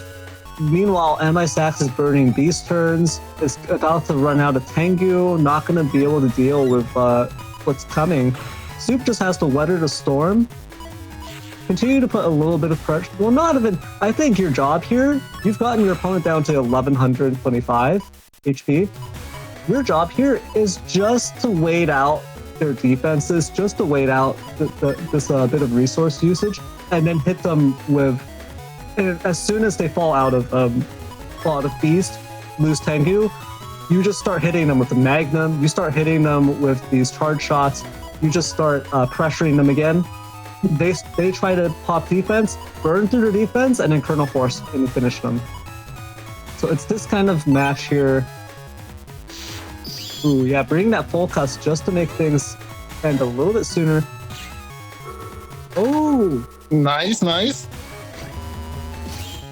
But there's the grass, AndMySax definitely wanted to get rid of all of that. Look at this value. Soup is not afraid of this Tengu Beast. It's just gonna landed a charge shot, now gonna get rid of this trap and land a Magnum. Now you go full cuss. And look at AndMySax's HP. This is lethal range. If Soup just goes, Soup doesn't even need to Gundel Soul. If Soup just Kernel Forced and then held the Buster down, that would also do the trick. So really, Soup has a lot of options here to finish this. And that's the critical thing in Gregar, is there are so many situations where you're like, oh, well, I have Kernel Force, or I have the Gundel Soul combo. My opponent has too much HP. They're not in the lethal range. So like, this is just sitting dead in my hand. Right now, Soup's problem is, do I want to finish AndMySax? Do I want to use my Kernel Force to burn AndMySax's defense and then finish him stuff afterwards? Or do I want to burn AndMySax's defense and then finish with Kernel Force? It's like, the issue isn't that you don't have the damage to finish them. The issue is you have to pick how you want to finish them. And you have enough damage either way. And this is all because Soup played aggressively, traded into AndMySax, made sure those hits connected, because those hits hurt more for the Falzar player than they hurt you. You just take a bigger bite out of them. That Falzar is taking Pex out of you, and it is not the same. Oh, okay, Element gonna go ahead and take back some of these panels, but this Element getting prime. I would chip charge it. Yeah, I definitely would chip charge it now.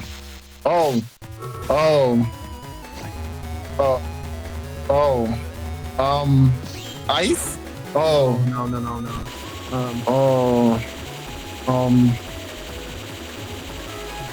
I think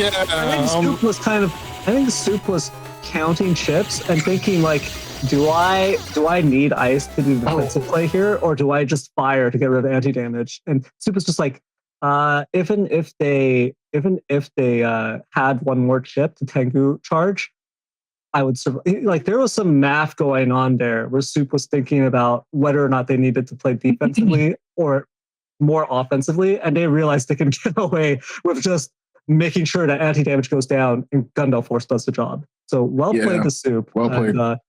GG, well played to both players, but holy moly, Soup really showing their stuff. That was some amazing play right there. This game is a roller coaster of emotions. We were like, oh no, Soup. Oh no, Soup. Oh, Soup. Like, oh, okay. We'll play. GG's. Who do we got next? All right, before we go into the next match, I want to update us on the bracket. So we just saw this, which is the winner's first round play out. Now it looks like this. So next up is going to be playerzero versus Thiago and HonorNite versus Soup. That's not necessarily the perspectives we're going to be watching from, but this is going to be the winner's semifinals now. Okay, with that, let's go into setups. Go ahead, Neryth. Show us your stuff, man. Uh-oh. I think Neryth got deleted. Okay. I'll take the helm. I never get deleted. I don't know what you're talking about. Oh, the rumors of your demise have been greatly I have exaggerated. never been deleted ever. I am undefeated. All right, playerzero versus Thiago. We've seen both of these setups, so we're not going to go through them fully like that. Instead, let's talk about how these match up. I want to give the edge to playerzero because we know he's a filthy cheater. He's running the Buster Bug. Thiago is running Buster Bug too, but it's like a delayed Buster Bug, right? He's got to pop Hub Batch. He's got to, it's not as good. It's just not as good. And playerzero is going to show Thiago the meaning of being beaten down by Lady Fortune. Lady Luck is just going to come down and tear Thiago's limbs off, and that's going to be the end of it. That's players. That's a playerzero experience. That's playing against playerzero any time of the day, any time of the year. You are just you're not playing against playerzero. It's not a 1 versus 1. It is a 1 versus 2, and that second entity is the universe, and just the cosmos itself deciding you should lose. All right. I think that's all I have to say about the matchup. That playerzero is a filthy cheater. So with that, I think we can jump right into it. No bias. No bias. Okay, let's get into the match.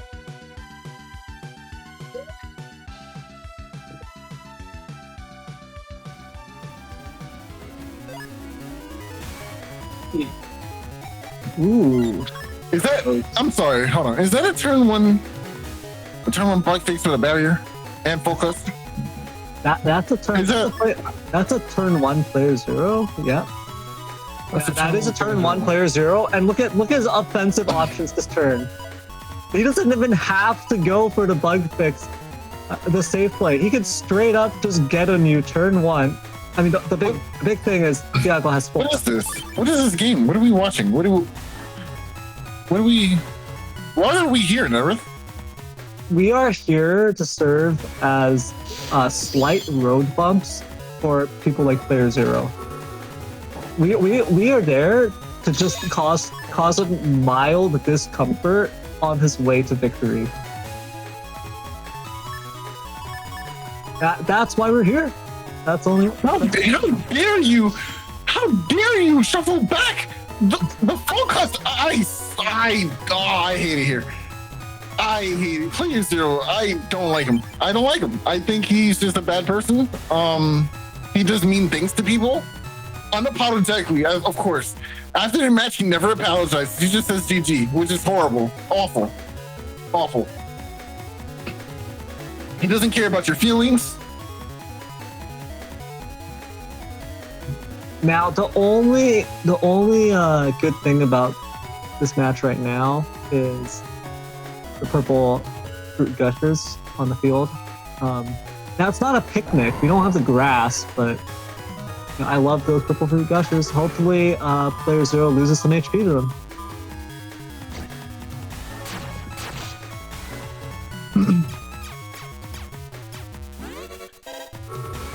Magnum finally finds a mark. It doesn't matter. He doesn't even care. He got what he wanted. And he's happy. I can hear him speaking right now. Oh, they found the Magnum there. It was dusty. I'm sure it's fine. I'm okay. Playing against playerzero, it's like, even when you land these sorts of playing against HonorNite, it's like, oh wow, is he making you work for every point of damage? Playing against playerzero is like, you managed to do a little bit of damage. You managed to do some damage to him, but you already know you're psychologically already affected by the knowledge that he is about to do like an 8-hit meteor knuckle neo variable turn on you, or that just the damage doesn't matter because this is player zero.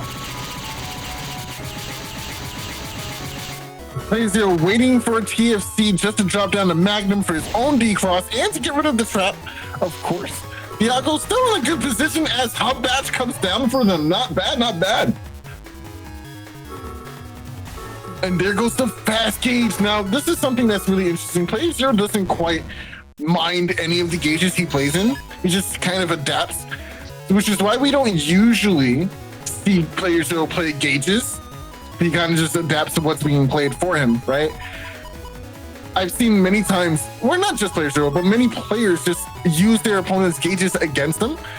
For instance, if they go for something like a slow gauge on an untimely turn, if you're a Gregor or a Fowler player, and then you get decrossed or punished for it, and then they end up getting a lot of value out of your own slow gauge, you know?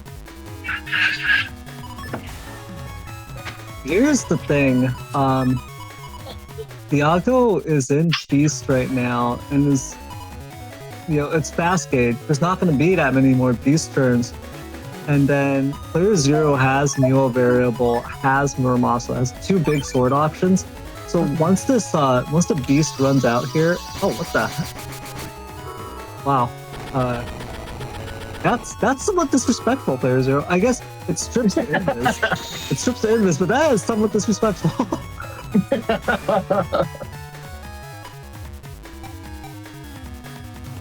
Okay, this is an interesting hand here. We have a ton of damage, anti-navi as well. There's a lot of decent options to go for, but it's Thiago at the same time, so I wonder what he's got planned up.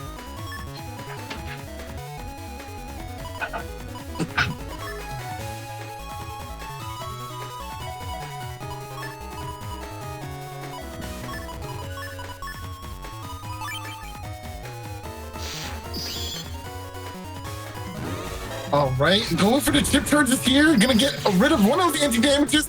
Trigger the anti-sword here. Really nice. Oh, nicely done. Thiago using that warp step to just completely dodge the last hit of the anti-sword. Is that actually nice though?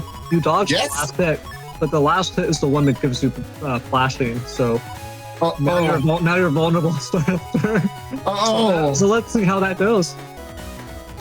I'm sure it's fine. It's not like player zero's about to wumbo combo him into like oblivion. The best way to actually take the anti-sword is to dodge the first 2 hits or one of the first 2. Oh yeah, there it is. And then step into the last one. So you take 100 and get flashing. Yeah, so that uninstall machine gun connects there. Thiago, ooh, that's not great.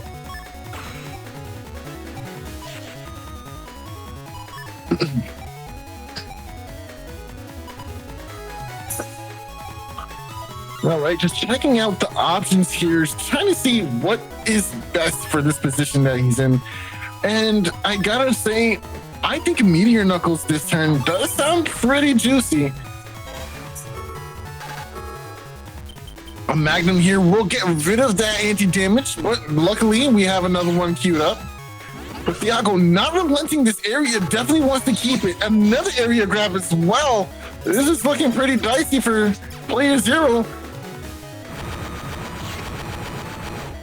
One hit Meteor Knuckle with the flinch causes that charge shot to just completely pattern out.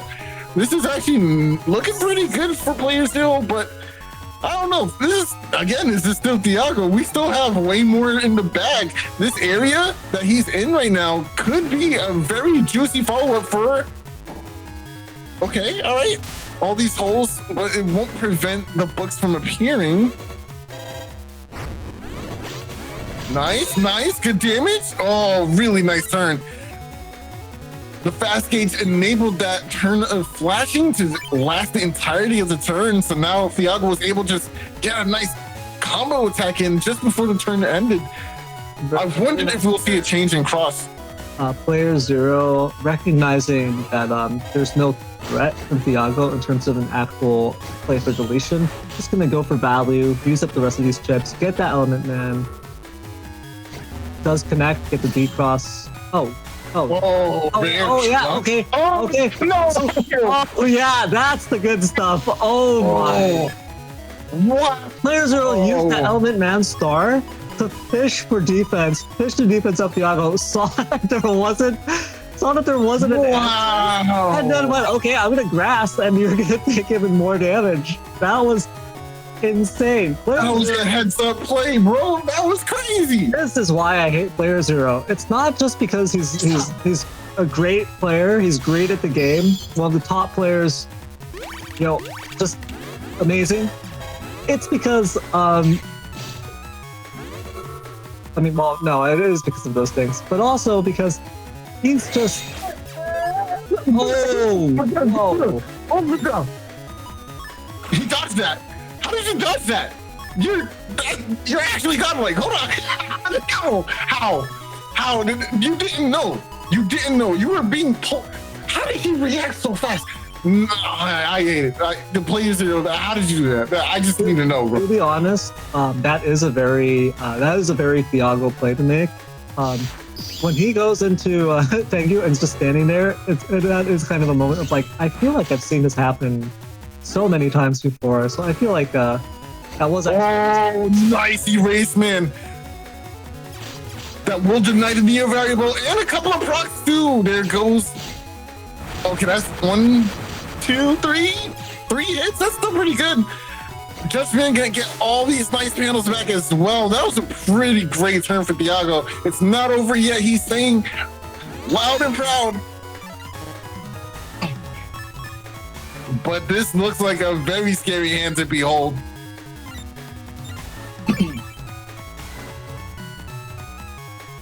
This is looking like a back beat to erase man kind of play. I guess not. You guess just keep waiting because you're Player Zero and you already know you win the Buster Bug fight. So. Oh, nice! But you fish it out, and now your opponent has nothing left to deal with this. That's so good. Now you have a way to kind of guard against this Muramasa, but you could just be left twice. There's no confirm into this unless he catches Thiago lacking in that top row there. That's got to be it. Oh, you see? That was tough. Beast over inbound for both players, I assume. And now it's out to damage stretch, but I really don't know who put on more damage. I think Thiago actually wins because Player Zero has recoveries in their folder. So, yeah, that's true. Wow. A 500-point difference into Thiago's win here. Nicely done. That has to feel bad for Player Zero. And to that, I say good.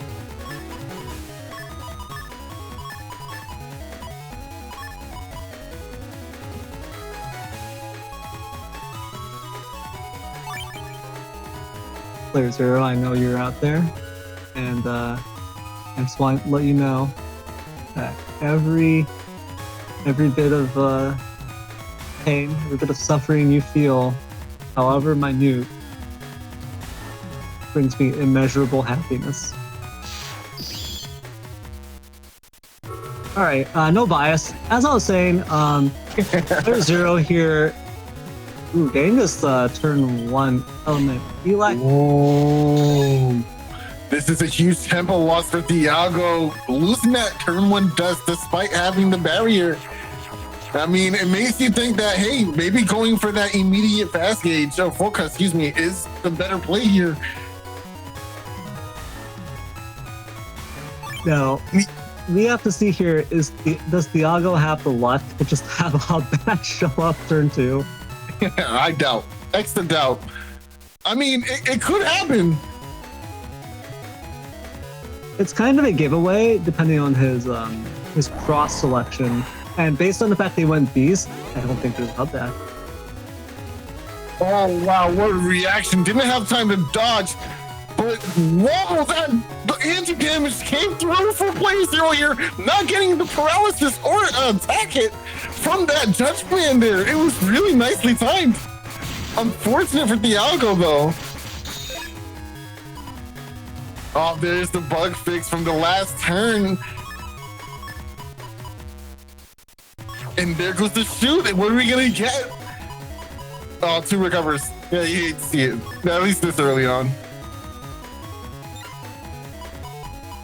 Generally, when I see recoveries this early on, I actually just decide, well, I'm just gonna play like an idiot and step forward and try to trade. But the thing is, Thiago having that double fast gauge means you can't afford to play like that. Being able to drag it into the that damage judge is just too big of a risk. So instead, you have to play value here. Try to play to minimize the damage you take, maximize the damage you deal at the same time. Yeah, I could have predicted Bill's recovery thing on just getting sent to the back. Not quite useful now, but man, look at this arsenal. Yeah, everything about this hand is scary. We haven't seen the hub yet, so we're not going to use that uninstall, of course. Yeah, you don't even want to use that uninstall yet. You just want to hold on to it, wait for hub to come out, and then you'll have this waiting, because Thiago is burning these turns right now. The threat of being stuck in that panel configuration with all these cracked, broken panels was just too much. But Thiago went to Beast a little bit ago, and it's slow. Whoa! Wow, what a great turn for PlayerZero. I mean, it was heads up play for Thiago to cross cancel to preserve that anti-damage from the last turn, or from after PlayerZero tried to remove it in the previous turn. But now, PlayerZero dodged the Tengu Man, was able to just deal with the barrier 200 and the anti-damage all in that one turn anyway. It was just well sequenced.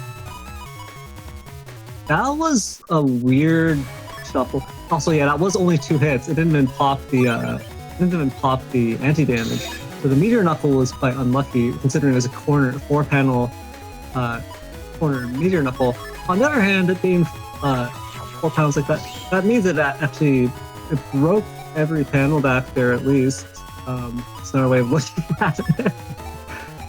However, PlayerZero did get the Buster Jam proc randomly to pop the anti-damage anyways, so I don't agree with the shuffles that PlayerZero was doing. They seem pretty good to me. I don't know. Okay, so, oh no! Yeah, and then PlayerZero mashed, and now the Gundam Souls are dead. These are dead in water. Actually, they were dead in water anyways because of the hub batch. But that's what I'm saying is I feel like PlayerZero is being too impatient here, because those he shuffled away the machine. So now he's 1 chip short here. If he managed to use 1 more chip or shuffle 1 more chip out, he would see his uninstall here and have a perfect answer for the hub batch. Now he has to wait 1 extra turn. I think he was just shuffling everything away too much. Oh wow! Oh, but that is very nice, taking care of the Tengu with that Neo Variable Supersonic Boom. And here we see the shuffle everything else away, see what else you can get to pair with. I mean, yeah, there's not... Maybe go for Tengu this turn? Like, I feel like Tengu, and then you can always go for the uninstall here. It just seems really safe. And then, of course, anti-navi if you really want to deter damage. Oh, just not going for it.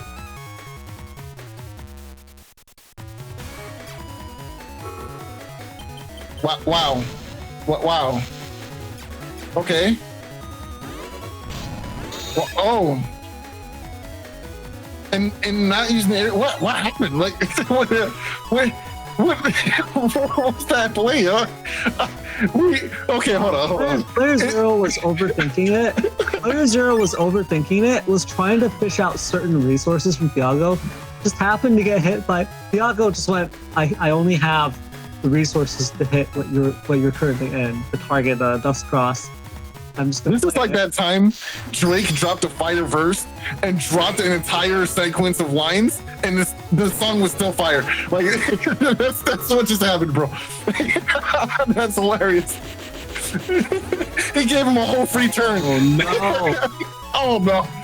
Oh no! That the uninstall didn't connect. Now the that's all. Yeah, that's not great. I mean, playerzero still has a big advantage in terms of the resources here, just because even though so much stuff is missed or been wasted, playerzero still has beast available, and Tengu stuff like Tengu Beast, Ground Beast, those can deal so much damage that that's not the big risk here. Anti-sword coming up, gonna get dealt with though by a Magnum.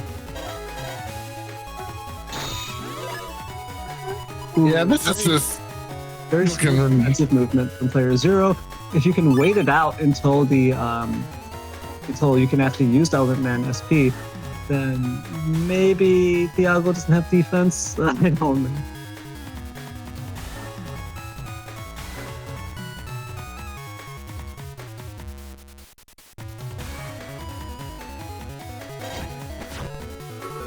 This is about to be a big Element Man. Another decross. Oh, that's just so much HP gone. Another element. Oh, this is actually way better for Thiago. Actually, well, no, you lost the cross. But there's still a good amount of damage here. It was an identical damage, but yeah, this is a situation where Ralse Project KWO15 in Twitch chat saying, haven't you saw the CS canceling the Murmasa? Yeah, the Tengu charge shot, it canceled the Murmasa, but the Murmasa was not actually wasn't gonna hit playerzero anyways. It was in the wrong row, so but that was a very big resource loss for Thiago in terms of dealing with this Tengu. Oh no! Goodbye, Meteor Knuckle. Oh, way.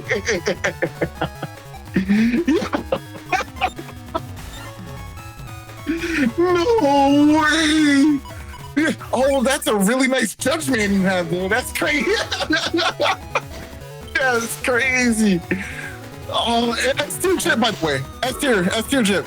And that's why I don't play anti-Navi. That's why I don't play it. Your opponent chips it out, and you're like, okay, I can just throw away one of your big chips whenever I can work with that. Yeah, I can work with that. That's fine. No, we chilling for real. Mm-hmm. That is terrible. Terrible, dude. Oh, wait a second. This current situation, though. And this should last a majority of this turn. It should be relatively safe. I think we're safe to say this is going to be a game 3. I think playerzero definitely heads up on this one. Even though he doesn't know how to dodge these P shots. Okay.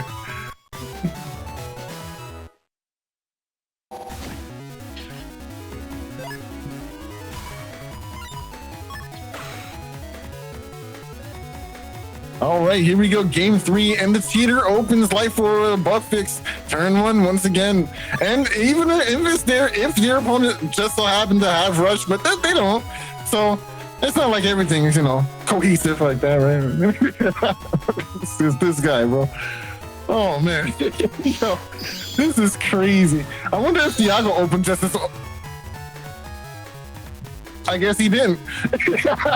He said, all right, no more. I'm just going to make you lose a turn and get some of my own digging going or something.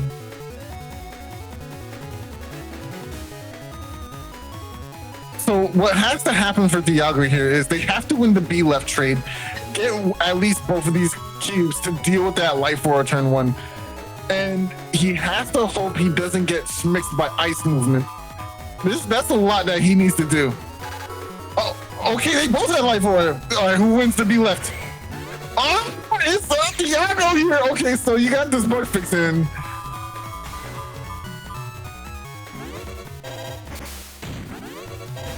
Breaking that center panel is key. Now those things cannot interact with them. Really nice. I'm really shocked Thiago didn't step back and then protect the center panel.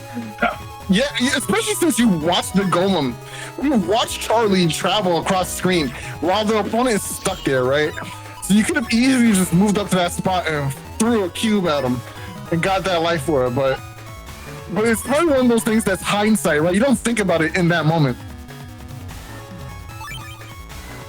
I think Thiago was a little bit fixated on protecting that area, or protecting the front, instead of just stepping back, protecting the middle. Because you have life aura, you're not actually going to take any damage making those charge shots, and you're going to prevent it from breaking. At least you'll still have access to the center. That makes it so your opponent still feels the threat. You could step up or step down and get rid of their life aura using the ice cube. Now, it's a bit of an issue now. Ooh, but overcome by this beast. Tengu Man will get rid of this this life aura right away here.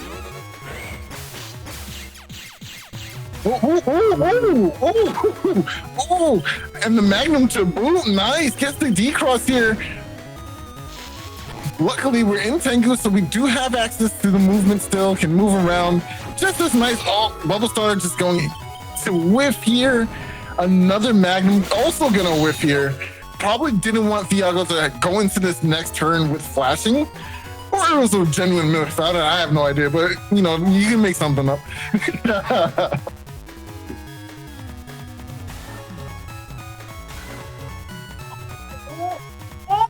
Fair 200 in hand. You've got your opponent up against the ropes here, but the awkward thing is, you know, you're not in Tomahawk, you're not in Slash. You can't cover that. Voices out loud. That's what they're talking about. They hear it. Oh, it's muted? Oh, I don't know.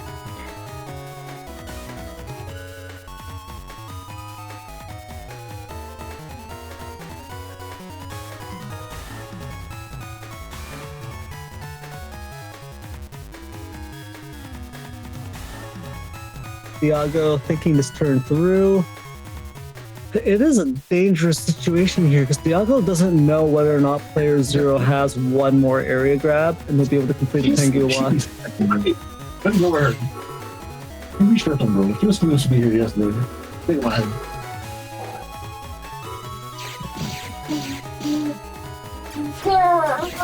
Ooh, when Zach gets rid of that barrier 200 effective immediately. Not bad, not bad.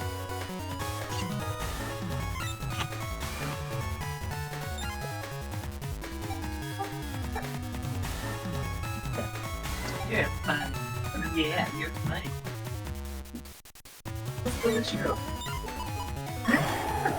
What's that? What's that?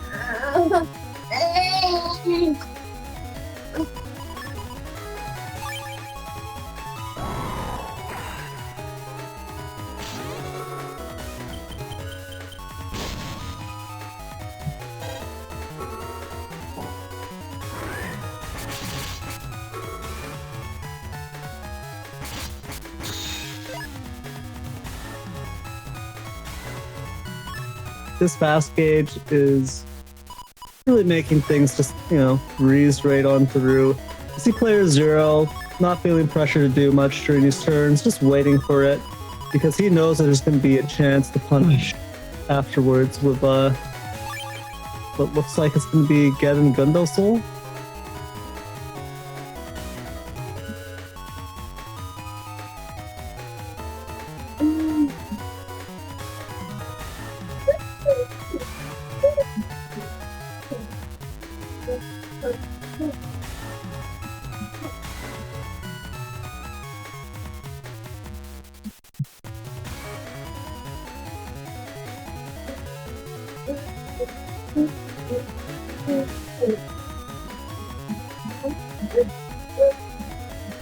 Yeah, I wonder what Thiago's hand is like. That's taking him quite some time to think through these turns. Probably not having a good chip selection.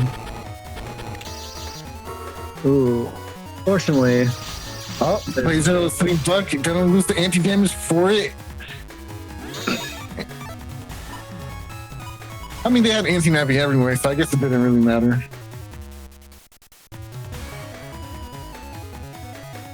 But this hand is looking a little scary too. We could go for the uninstall.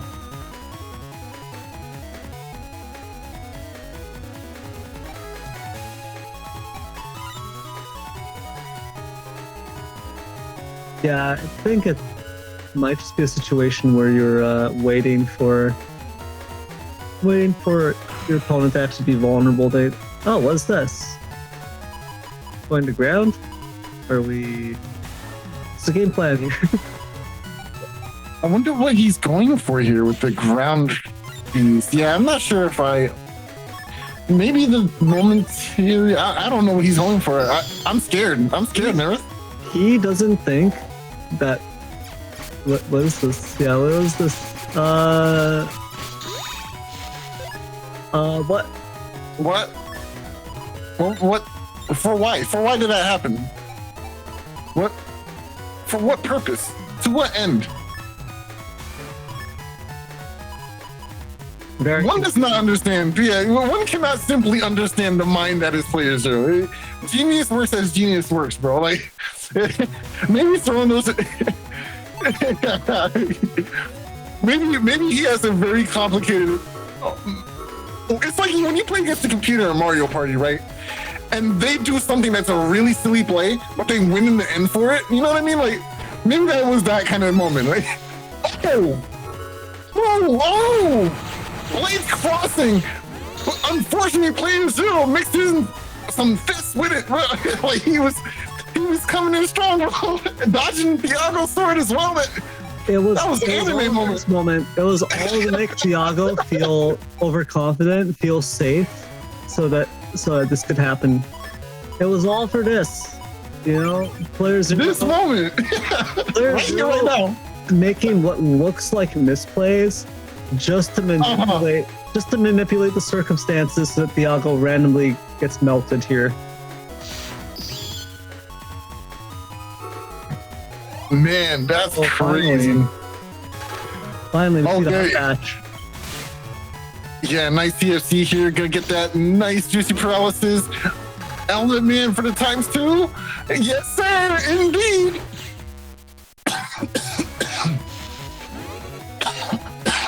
Oh man, that's some juicy. Oh my god, the proc!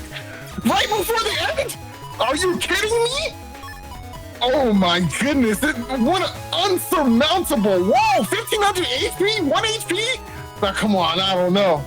This is looking like it's the ultimate turn of this match. I hate it here. I hate it here, bro. You're not about to finish me off with an area grab, bro. Like, you can't do that, bro. Like, that's not fair. It's not fair. It's not right or fair. Area grab, I don't know what you're talking about. Area grab is the most respectful way to your opponent. It is the most respectful way to delete your opponent.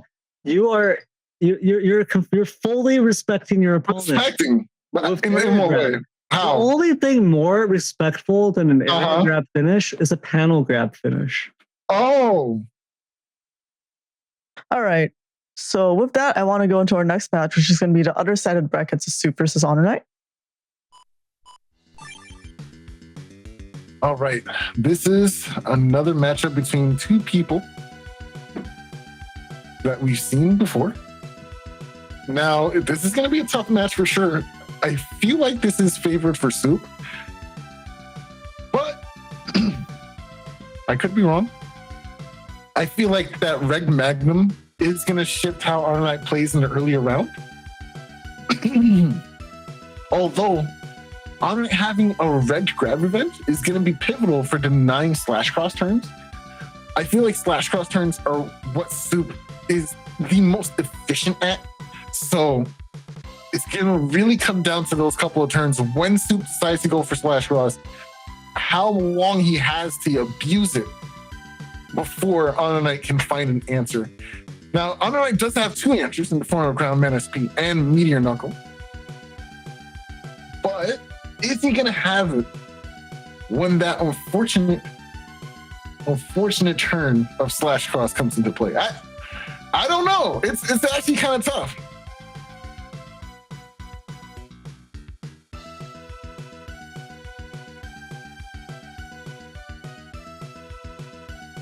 This is actually really tough. What do you think, Neryth? I think very little, but I can tell you that between these two players, it's a complete toss-up. I mean, Soup is a very good player. HonorNite's a very good player. When it comes to their specific win conditions in this matchup, it's a little bit. I guess what I would have to say is, I would normally look at this and be like, "Oh, I'll give the edge to." No, actually, it's very difficult because Soup is doing the responsible thing as a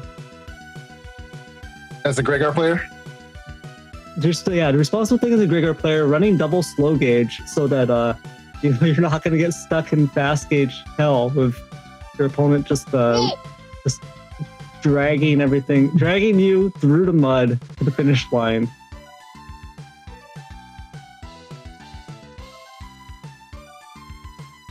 Well, but I mean, yeah, both players are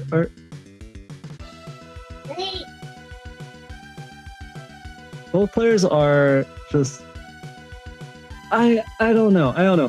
These are just consistently the best players in every Blood Moon, and Soup. We've seen Soup face off of playerzero in a lot. HonorNite as well. HonorNite is also, has won many Blood Moons, and has placed like second in some Blood Moons. It's a situation where it's really hard for me to say based on the builds alone. Based on the builds alone, because it's going to come down to like ship sequence, especially for Soup, right? For regular, there's so much. I will say one thing that I don't see is that there's no panel return in Soup's build, and they also don't have shoes. They have Sanctuary, but you can't take Sanctuary on the same turn as the Chrono Force, so that could come up here in this match. Well, we're gonna have to see. There's tons of panel destruction on the opposite side. There's the Magnums, of course, and of course it's just, I don't know. It's very scary for me, but I guess we're about to find out anyway. Yeah, I think with that we can just head right into the match. Okay, let's go.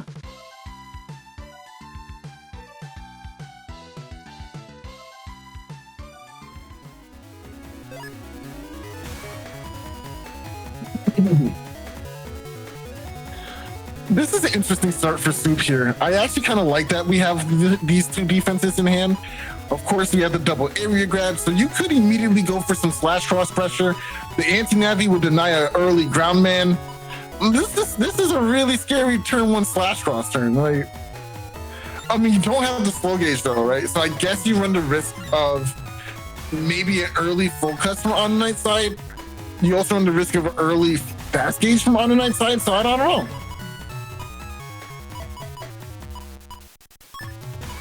This turn one Magnum is such a nasty little treat because the winning move here is for HonorNite to either invisit or to not even go into dust, right?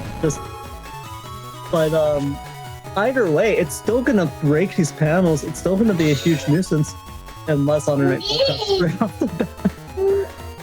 And that's not a regged full cast. That was just a full cast that was pulled from that was just one of the starting chips. And that's the power of having cast 8. The odds of that happening increased by so much. And Soup maybe thrown off a little bit by that, kind of like that Magnum was gonna be such a nasty turn one play in terms of forcing HonorNite's hand, forcing his resources, and putting him in a position where he's just trapped. Now Soup has a big decision to make, and I don't know if it's totally correct here to just throw away those chips. Yeah, I'm unsure myself, but it looks like this is what he opted to go with, and now Meteor Knuckle turn what? Whoa, that was really bad luck. 3 hits Wow. on 4 panels. Oh my. Okay. And stepped in raising the sword too. Oh my goodness, that's not what you wanted to do. No. Okay, we got 200 back, but like, is that really a? Oh, and you got hit with the flame. Oh no, HonorNite. HonorNite. All right. What? We forgot that Snoop is also a cheater. Yeah, it's looking like it. Is that Colonel Force I see? Is that Sanctuary I see? Oh, I don't know. This is looking scary. We forgot that Soup is also a cheater. Notice how 2 out of the top 2 players at the moment in the winner bracket are like filthy cheaters. Like, isn't that odd to you? Doesn't that stick out? Well, the Soup is. I mean, this turn doesn't look great for Soup though. It's the trying to +1 area, trying to use this barrier 200. Oh wait. Oh no. This is the entire /cross turn I was talking about earlier. Yep. Take this damage. Yep. Take this damage. Yep. No, I don't care. Barrier 200. Take this damage. Take this. I don't care. I don't care. You can do whatever you want. Take this damage. Yes, sir. Yep. No, it's not gonna save you. It's not gonna save you. I promise you. Yep. Take this damage. Oh, he held it. That's rude. He held it, bro. Oh man, that's horrible. And it's not like HonorNite has any recovers in the folder to like try to get some HP back. No, he just has to deal with this. Yeah. Nope. I got a revenge. No, I don't care. I don't care. Yeah. No, that's not gonna help you either. No CFC. If you step back, is it? Yeah, that's pretty bad for you. You probably should have wanted to camp forward. You should have see if no, I guess you can't do that. Yeah, that was a rough situation. Oh, I definitely want to showcase that. Thank you so much for saying that, playerzero. This is a reminder to all the people at home who think for some reason Falzar is just better than Gregar. And that we need to like limit Falzar players or to stop Falzar. Falzar this is what Gregar does habitually. This is oh man, is that a dust on a turn that we have Erase and Magnum? Oh, okay. You gotta trap him. Yep, choose the side. Oh, I guess I gotta choose the side too. Oh, I can step forward. Oh, okay. Area grab. That was almost crazy. That was almost crazy for Soup. I ain't gonna lie. And you know what? Not for nothing. You saw how Soup was rushing to get there, right? He was like, "Oh, bet I got the buffer moving. I'm coming, bro. Don't worry." HonorNite lucked out. Oh my gosh! Yeah. I almost want to say you just kernel force, and if things work out, sure, you can just raw kernel force it. It will delete HonorNite. And if things don't work out, you just charge it. So. Is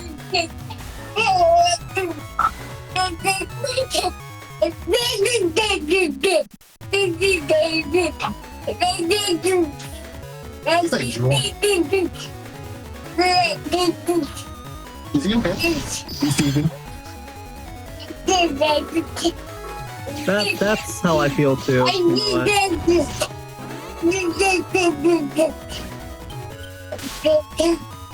There's the erase, man. There's the wood. Oh, it is not over yet, but HonorNite is gonna have to be very careful here. Never mind. There's now this is now not a thing. All right, recovery 300. I think you recovery 300 invis into an. Yeah, I don't know. Oh, the Sanctuary is also a decent play here, but you could also just finish it without even needing the Sanctuary. You can just charge the area grab, or hard to say.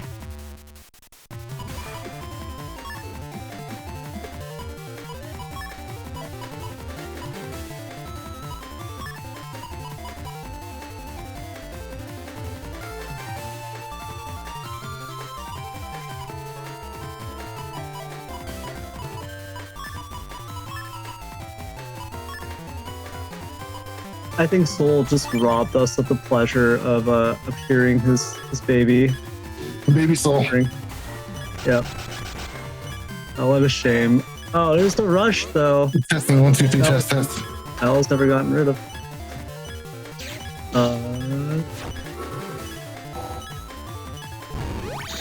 Wow. Is it gonna be a freeze? This will force. I don't know what this is forcing actually.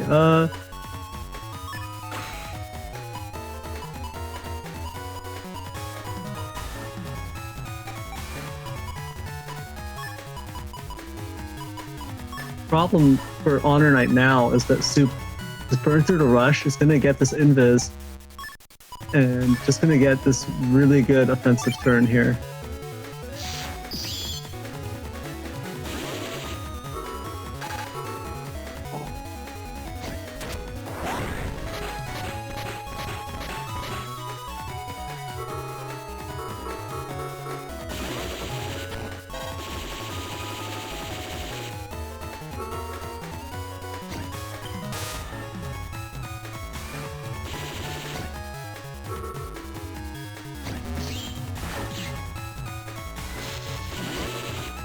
And that should be it. Soup closes that one out.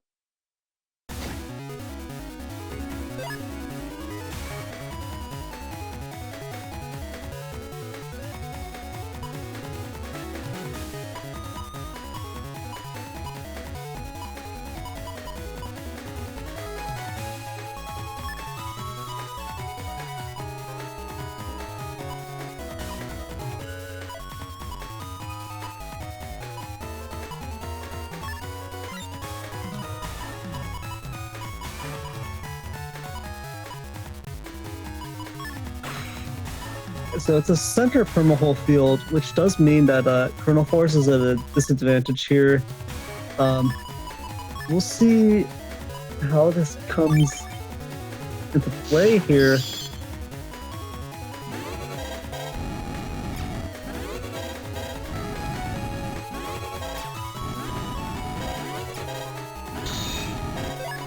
Both players kind of just playing around those charge shots. HonorNite careful not to step into it, not get clipped by that heat cross charge shot. But now both players taking some hits. Just a second off from that element times 2.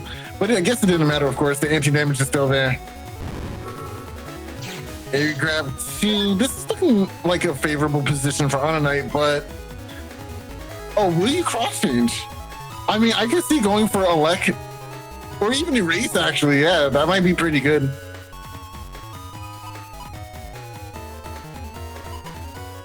But Erase is also pretty good. Like, oh, well, you don't have any area in your hand, right? So I guess you have to go for this. Yeah, that makes sense.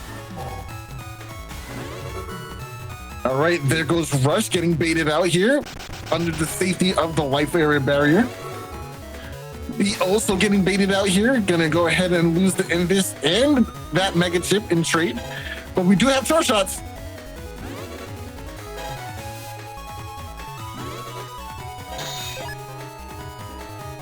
Wow, HonorNite with the movement, not getting hit a single time by any of those charge shots there. Nicely done.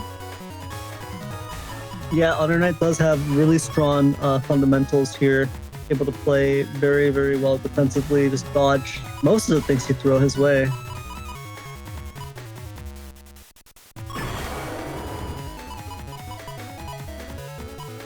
Looks like there's gonna be a beast out coming from Soup here.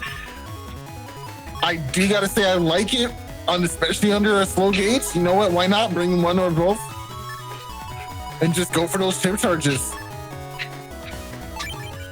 Yep, okay, yeah, I like that turn a lot. Oh, the goodbye barrier.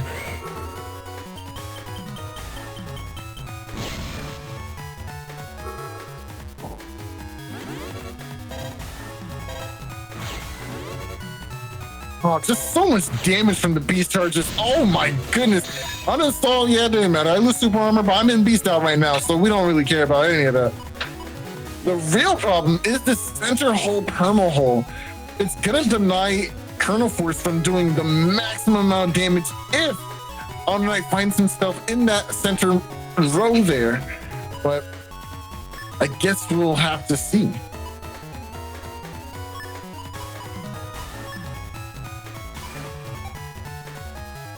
Looks like Soup is going for it. I mean, it's not a bad position to go for it in. I mean, if it clips at all, that Gundel Soul will finish the job here. But But will it finish the job through Sanctuary? Oh, yes, it will. it's Gundel Soul. It's Gundel Soul.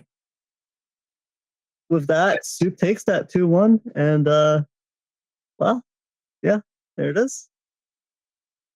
Yeah. Well, yeah, through Sanctuary, it didn't matter. We were low enough.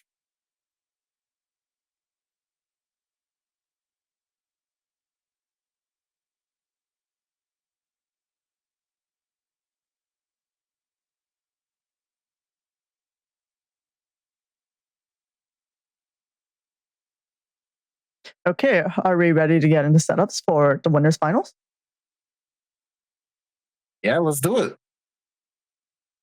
Okay.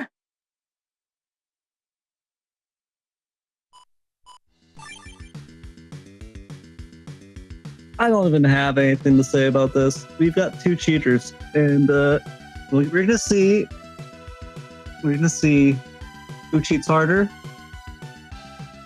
My money is on player zero in terms of cheating harder, and we're gonna see it exactly because we're gonna see both of their hands, and you'll see why we hate player zero so much. You know, we already know that we hate player zero, and we know we hate him a lot. We hate player zero. We're proud player zero haters, and that's just how it is here. Now the question is, if Soup demonstrates a similar level of cheating, will we be forced to hate Soup as well? And that's the question. Now, the thing is, does Soup stand any hope of beating player zero without cheating? Of course not. No one can beat player zero because he's a cheater. So you have to cheat to get close to his level. Right. And then find out that you fell short anyways because he's the biggest cheater in the world. Right. You know what really bails him out after all the cheatering is going on? You're cheatering hard against him and he's kind of cheatering against you back, and it looks good for you a little bit because you're cheatering hard in the moment. It's that gambling buster, bro. Suddenly you're losing 150 HP every couple of seconds. it's literally that, bro. I just want to weigh in and say that Player Zero helped me with my math homework yesterday, so I'm actually rooting for Player Zero today. Wow. Is that bias on my stream? That's crazy. No bias. No bias. That was clearly bias. But I mean, we've seen these matchups, and Player Zero is an unstoppable force. No, I don't want to hear that. And then you have Soup, which is like an immovable object. So this matchup is always very interesting. We've seen it in the grand finals and bracket resets quite a lot now.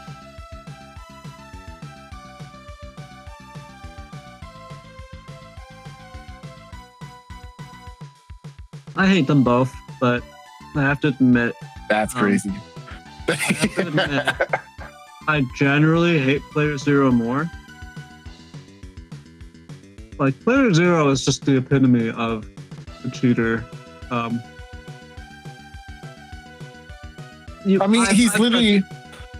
I've said so much about Player Zero in the past.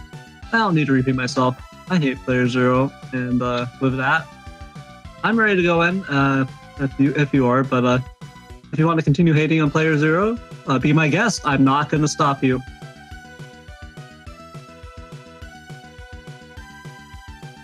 I'm rooting for Soup. Okay, so is that a yes on going forward? Yeah. Okay, let's go.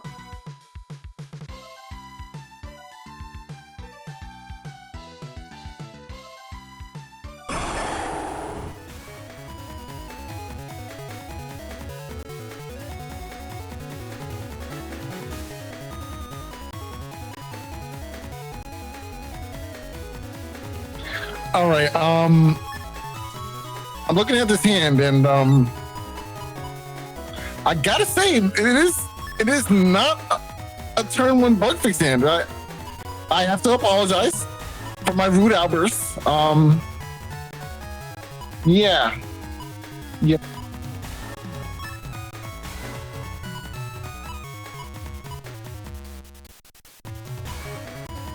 Don't be so naive.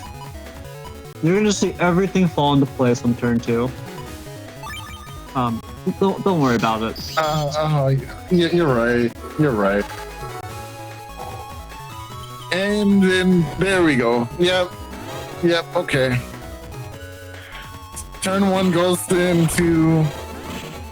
I mean, you have to know that turn 1 on an ice field, your opponent is gonna like go for not Tomahawk. Wow, baby cross, bro. Like, I feel like you just don't touch a fire cross on an ice field like that. Like, you just avoid that at all costs. Like, is it just me? It's just you. Everyone else is insane. You are the only sane person. That makes sense to me. Wait, are you making fun of me? No. That's up to interpretation. Interpretation. So I can interpret it as a good thing. You can interpret it as a good thing or a bad thing. Everyone else can interpret it as me making fun of you or making fun of Player Zero and Soup for being insane. Yeah, that makes sense to me. Soul nodding vigorously to me, me making a complete non-answer.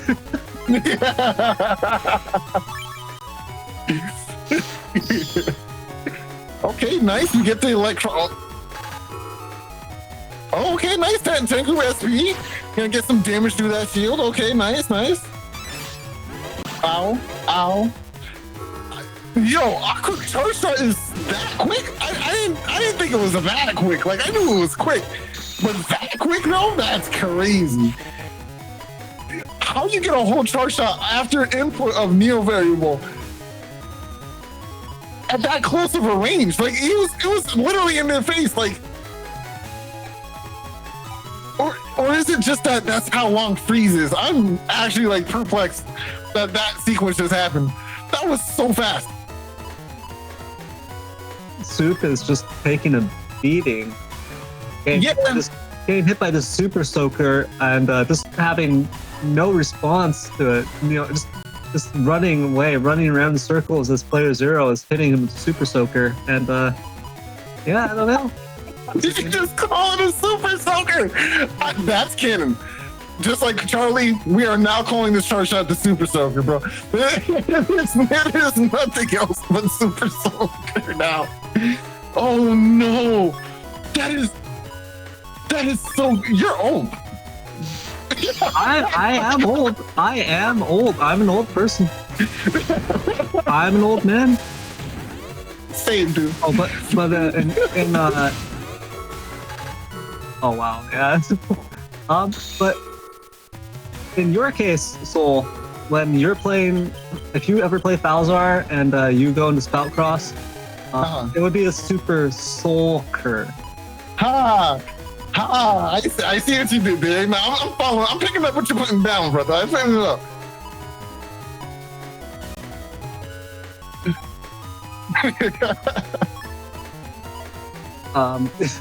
Player Zero has a huge positional advantage here. I don't know what Soup is gonna do from here, actually. There's a sanctuary, but I don't know if you want to use that to get out of this.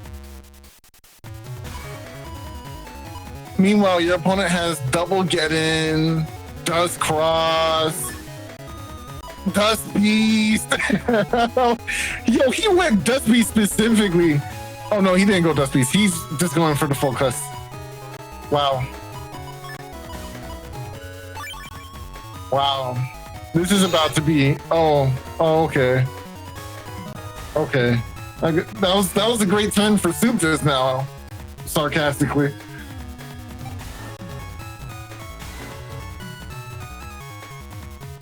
That's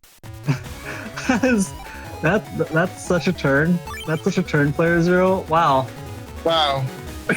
So he's gonna get hit up by this Magnum, but he bug fixes, and then he's kind of just watching Soup and be like, all right, play one of your outs to this area, and I'm gonna Magnum you, and cause the same situation.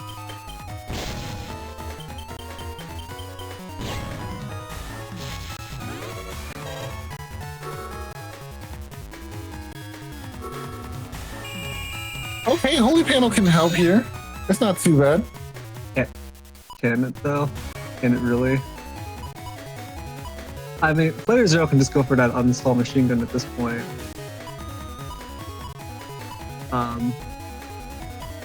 Because yeah, I feel like playerzero can kind of just wager that Soup isn't gonna go and use Sanctuary right after that Holy Panel, and is gonna try to tough it out on the spot, and that is just gonna open Soup up to this uninstall with no movement options. So I think that's what playerzero is predicting, and based on Soup's current chip selection, that's looking correct. Yeah, I was expecting Tengu Cross to come into this turn. Like, it just makes the perfect amount of sense to go for Tengu Cross when you're trying to go for an uninstall turn. Or just to deny a barrier in general. You just don't want your opponent to have that. Oh no, this is a major knuckle. I mean, playerzero's locked into this now, though. You're just gonna have to go for it. This is a very tough situation for Soup, though, because you're now in Tengu range, and playerzero, I believe, has area grab, meteor knuckle, and one other chip. Yeah, you kind of have to throw away your life aura at this point. And well, not life aura. I guess he didn't take life aura in the last turn. Oh, that was playerzero. Well, I definitely think you have to put some kind of defense up, because this next turn is not going to be pretty for you. You're going slash. That's your decision? That's what we want to do? Soup, you know better.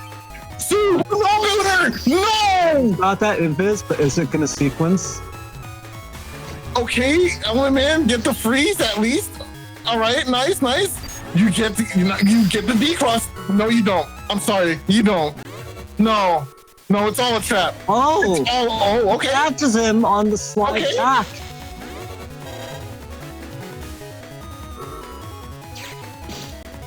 Yo, he waited for the timeout on that. That's insane.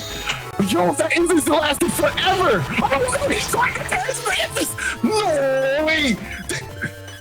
That's perfectly timed.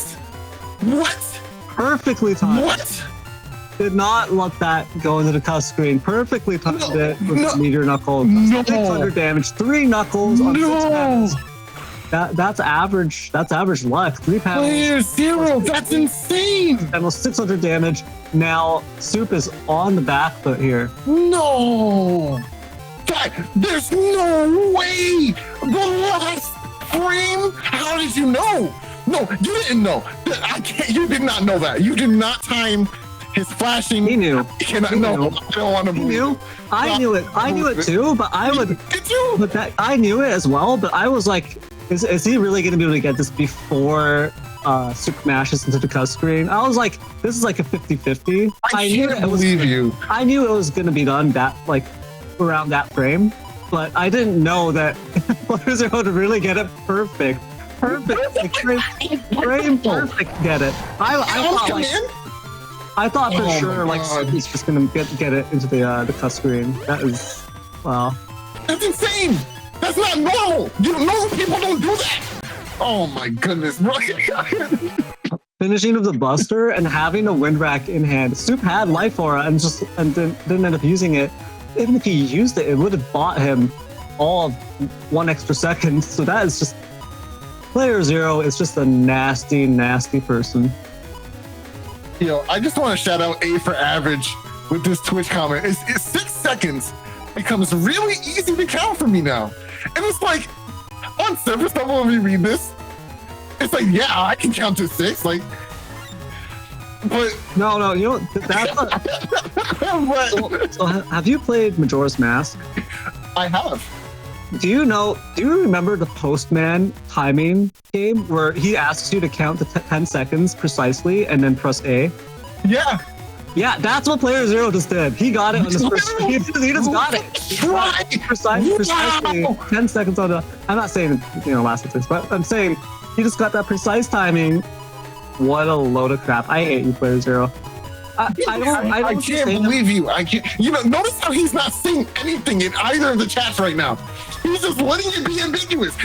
No, he did not know. He did not know. I cannot allow him to have that. I can't allow him to have that. I don't.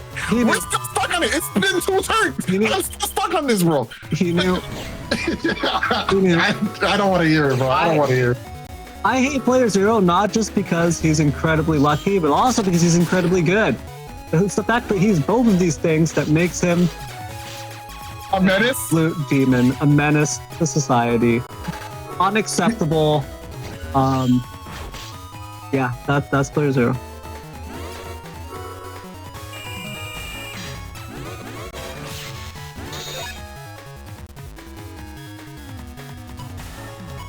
Oh man, I hate it here, dude. Like, that's it, bro. That's all I got. That's all I got, dude. Like, you can't beat science, bro. Every day we stray a little further from the grace of God. Instead, we are pulled into the darkness by player zero. Nice. Erase Man here coming through. Ooh, but okay, hey, there it is. Nice. Not gonna lose 500 HP to Muramasa. Instead, you're just gonna lose your barrier.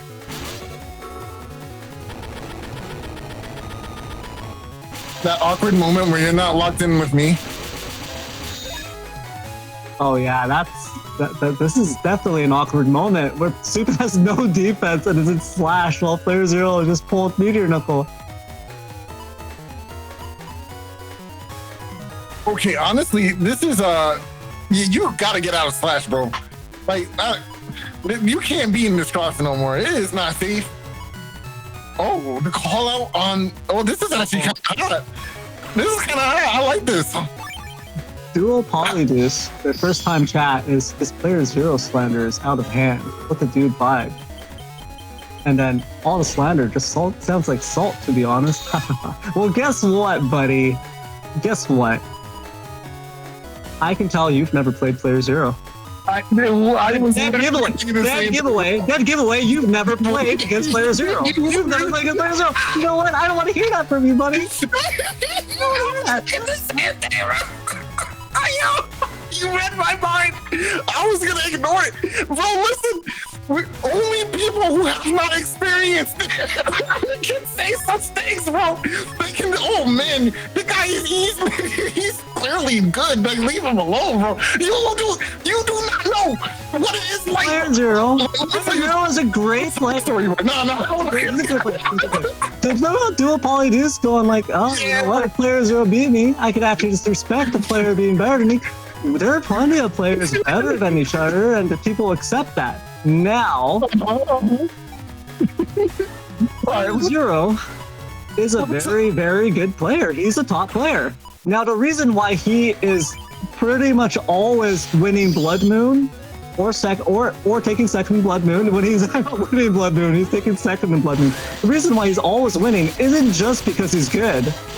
There are players who are who are just as good as player zero. He is also luckier than everyone else. That's why we put player zero on blast every single Blood Moon. That's why we put player zero on blast every single Blood Moon. He is undeniably both the luckiest player while also being a very, very good player. One of the best players, if not the best player. So he has both on his side. That's how it is. And just like that, we get a finish. He almost just hit a double life sword hit with the opponent having advantage in area. And we out here talking about player zero, like, let him vibe. Bro, nah, you can't do stuff like that. You can't get another area grab kill on stream and be like, this is okay. Oh my god. Oh, bro, I don't want to hear it, bro. I don't want to hear it, bro. No, yo, bro, I'll never forget that one Sunday morning. I went to church. I woke up early, bro. I was feeling great. I sat down in front of my computer. I was like, hey, do you want to play some games, Player Zero? And Player Zero's like, yeah, sure. Let's play some games, bro. We played like 20 games. We played like 20 games. How many do you think I won of those? I mean, that's the thing, right? That's the thing. That's the thing. Player Zero is a phenomenal player. He's a great player, right? No one denies this. He is one of the best players, if not the best player in the community. However, even with that in mind, I think he's overrepresented in terms of first place in Blood Moon because he's just luckier than everyone else at the same time that he's so good. So it's painful. It's painful. And Player Zero is not a person. Okay, he's a cosmic horror. He's a cosmic entity. He sits at the center of the universe, and he controls all fate and destiny, luck and fortune, all that flows towards him. And he just sits there and absorbs it. And that's Player Zero. He is not a person. He's not a human being. He is uncanny. He is a otherworldly entity. He is either. Well, you can worship him. You know, you can worship him as a divinity. Like, I want to chip in that it's not just in this game. We've known Player Zero enough because we're all good friends. No bias. That he really does have this freakish like in D&D and anything involving RNG. It's just absurd. I do want to say we are kind of getting sidetracked. We just saw 1,000 HP done to the Player Zero without a second thought. Like, good. This is crazy. This is crazy, Slater. Whoa, that was a good call out, but just a shy off of my read. Soup decided to mix things up, didn't go to that center panel to confirm a guaranteed hit, took the hit from the side, dodged the Muramasa for it. Very well played from Soup just now. That was really good. I'm sorry. I can't. Good. I can't. Good. The last one, bro.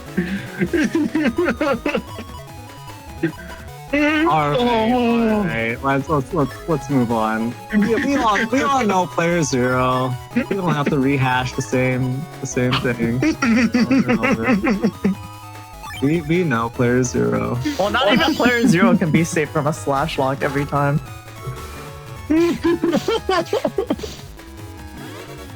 All right. Oh, okay. Good defense. Good defense. Yo, that was like 6 hits. That was like 6. That's almost 1,200 damage. Oh, that's how it's crazy. Oh, that's very bad. All right. Yeah, I'm waiting too. Good defense. Wow. Really, really patient play for Player Zero there. That was good. Yeah. Just everything is timed out here so that. Ooh, yeah. Oh, movement too. He's not even going to take that splash charge shot at the end. He's still going to be at 60 instead of 1. Yeah, that was very, very patient play. He still has a lot of defensive options here, but it's going to be tough to survive when that Gundam Soul comes out. Just a few frames of that, and Player Zero's remaining HP is going to disappear.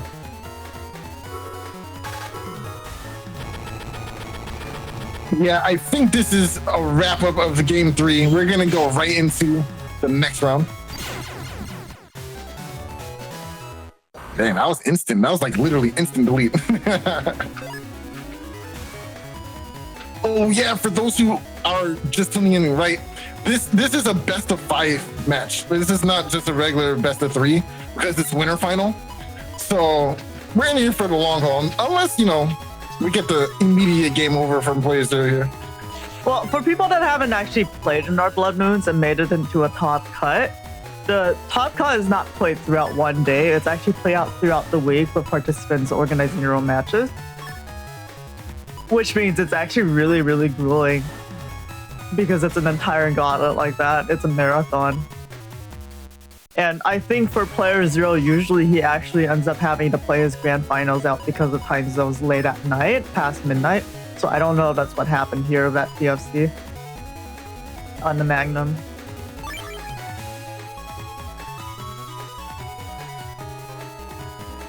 You see the turn 1 bug fix here, a good amount of defense. You can go for element grass here, get rid of those conveyor panels.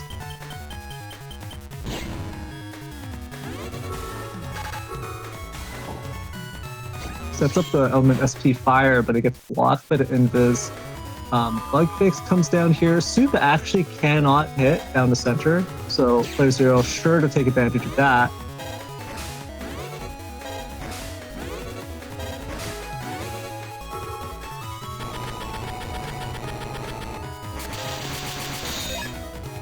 Getting that lineup of that panel intact is really nice for playerzero. He can still use Navi chips if he had them. Yeah, unfortunately, didn't pull any Navi chips, but this is a nasty spot for Soup. The question is whether or not playerzero wants to sink like a ground cross into this to get some charge shots or some beast charges in. It doesn't look like it. It looks like it's going to be uninstall machine gun into full cust. Now the thing is that even though playerzero drawing some good offensive chips here, playerzero doesn't want to throw in like an early meteor knuckle while his opponent potentially still has a lot of defense. Now, of course, we can see both sides here. We see that Soup only has anti-damage as a real defense this turn, but playerzero doesn't know that, so he's going to play it safe. Wait for the step up. There you go. Get all the hits onto that holy panel. Just fine. Damage is halved, but the power of the machine gun is in its cursor property and being able to apply that uninstall. So that holy panel is massive value. That's really breaking playerzero's momentum here. Otherwise, he would have probably gone for a Muramasa right here, but now he doesn't actually have good options to capitalize on that get-on still. Well, a Muramasa wouldn't be doing that much damage anyways, right? That's true. Not enough missing HP yet, but yeah, so now you're seeing Ground Beast. I'm surprised we didn't see like a Ground Beast last turn, but yeah, because the Beast Charge is just extremely powerful. So we should see it come out here. No, it's gonna area grab, get back to the neutral area. I guess kind of scared of a slow gauge slash cross turn potentially, because that is where playerzero lost a lot of HP in the previous round. It looks like playerzero super luck is actually running out a little bit because this is the first gun missile he's pulled, and I think he has 2 in this folder, correct? Yeah, he has 2 gun missiles. So that holy panel Soup had too. He could have avoided one of the gun missiles with damage if he held onto it and moved onto the holy panel after he saw it. But now playerzero is going to try to go for a Magnum gun missile lock. Unfortunately, he only has one gun missile to go of that, so he doesn't want to commit the other get on for it. Well, but it's perfectly fine because the way things are pinned out here, you can actually get that lock. Unless Soup has his own area grab, which he does actually. Oh no, but even if Soup does that +1, the full +1 area, if playerzero just makes it a vertical Magnum and blocks out the back, that actually doesn't change the situation. The gun missile will go through anyways. Oh, that's correct. If he uses it in the middle, you're right. If he uses it, if he uses it on the bottom row instead of the column right behind Soup, then Soup's area grab will free him completely from the gun missile. So it's going to be up to playerzero. Yeah, let's see if he goes for it. Oh no, he gets the movement back. Yeah, there goes that gun missile. Oh, still gets a Ooh. lot just from how fast. Oh, if he gets this. Oh my goodness! Wow. Okay, that's but the area. Wow, balance right there. He went back from direct hits back into the Gundel Soul. That was actually pretty hilarious. Yeah. There was like 1 or 2 frames of extra damage from the Gundel Soul due to the wind drag. That is a beautiful turn. That's definitely clip worthy. That's ballad of right now. Shelf's good. Just handled. All right, since Soul's back, I'll be stepping off. This is pretty. Yeah, so this is a great position for player 0. Now, if Soup can play their cards right, they will be able to preserve the slash cross and not face imminent deletion from Meteor Knuckle. But that's the question here, because player 0 is going to Tengu, gonna try to pressure Soup. It's very, very tough. Now that they're locked in together into this the space, Soup is going to... Soup really has to have the discipline to not immediately match out the invis, hold on to it, maintain advantage, just don't bait, don't take the bait. Maintain your area, press forward, go for your charge shots. The wind rack charge shot. Oh, it's so good. Yeah, you gotta hold it. Use your B shot. Buster it off. You can't beat player 0 in the buster off. No, you can't. Don't try it. No, you have to. Can't. No, you have to. Man. Oh man. You can't do it. No. Those buster procs did so much damage just now. That's so bad. Randomly lost like another 150, 200 HP unnecessarily there, just because he thought that maybe he could compete with player 0 on even footing with the buster bug, but I don't even think that's a thought. He just wanted to get rid of the barrier. I think he just really wanted to clear barrier and then get into the next turn. That's just insane greed. It's insane. Player 0 is not gonna. He's just gonna get so much damage into the Buster Jam procs. It is just a great position for player 0 at every turn. But we did confirm one thing. We know he has Meteor Knuckle. There we go. And the TFC. We knew what was up. This traps you. You're now Tengu locked. Not for long. Oh, actually, for long. You're Tengu locked. This is doomed. Yeah, this is. Is that? What trap was that? I didn't see. Was it anti-sword or was it just? Oh, it doesn't matter. It doesn't matter. Matter. There's a lack of undershirt, but again, it wouldn't have mattered. All right, here we go. Game 4 situation here. This has been a long set so far. Wait, I believe it's game 4, right? I do believe this is game 4, yes. Yeah, that makes sense. All right, yeah, game 4 situation. Now, player 0 is up. So all he really needs to do is win this game and the set is over. But if Soup wants to keep playing, he has to win. I mean, I guess even if Soup does lose this match somehow, he will end up in the loser bracket. So he does have that second chance. But you really don't want to be in that kind of position. You want to kind of knock player 0 down to the loser's bracket so he can fight HonorNite or somebody else, right? To potentially get yourself off of this matchup. But that's just the nature of these games, right? It all comes down to this. We have seen this field so many times today.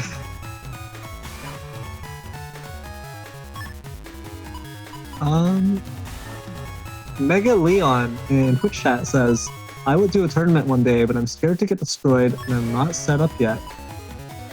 Well, I would not be too concerned.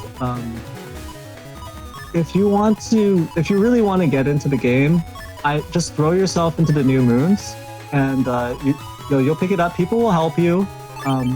People can be very helpful to beginners in terms of giving advice and being constructive. So I would say, get into it sooner than later and have some fun.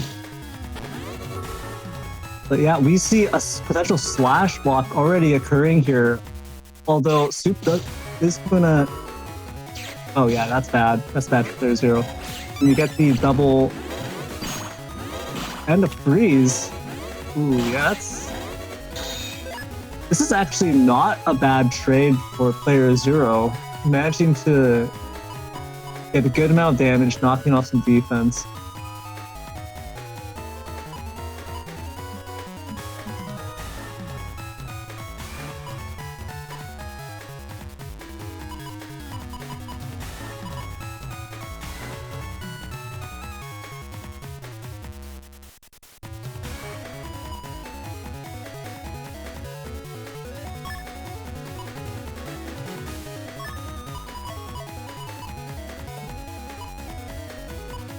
Is this... I wonder what player zero's going for here. I do think Dusk is probably the play.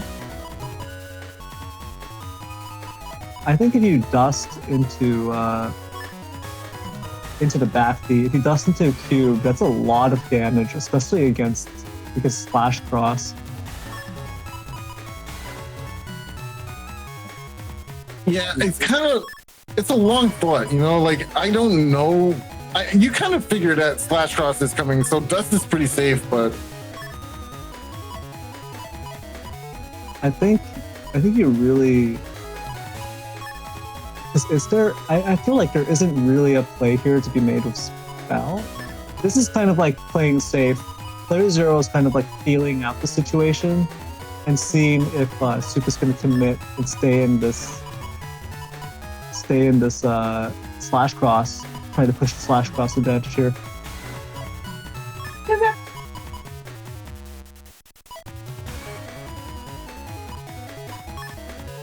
But it looks like Soup does have, you know, with those double magnums, it's kind of...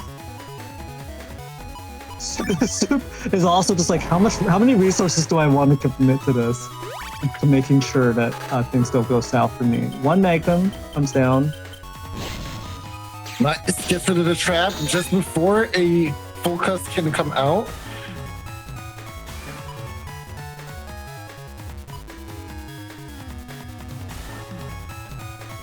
Now, this turn is going to be interesting. I kind of like the idea of bringing that barrier 200 at the forefront as you try to land some of these charge shots from your Slash. But you're in a situation where your opponent can B-charge or trap you with Geddon. As we see, Play Zero is queuing up Geddon and an anti-damage afterwards, so that could be the exact sequence we see.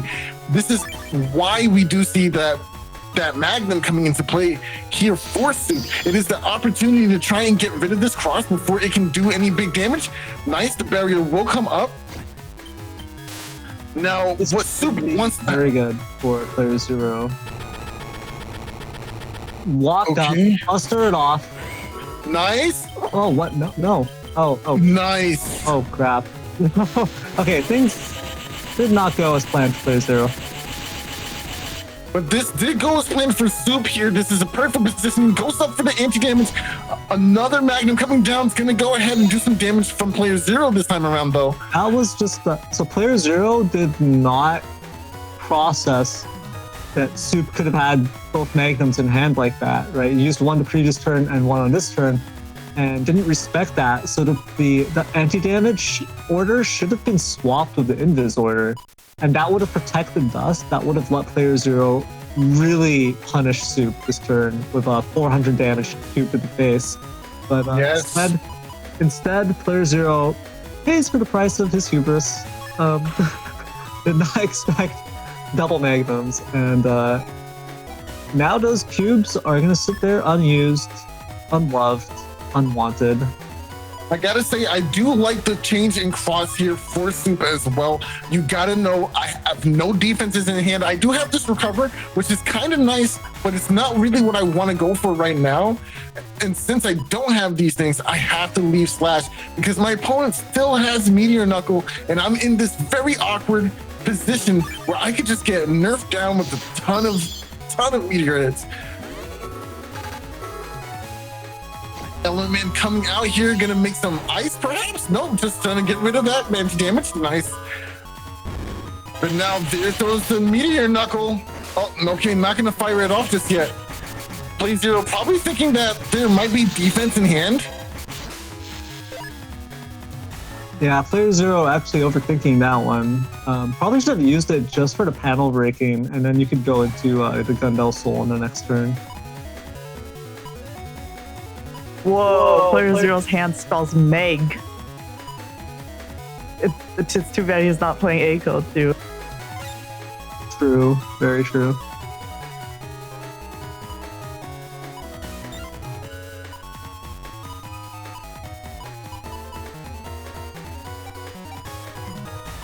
Eternal Force does look kind of appealing, but just not enough in this situation.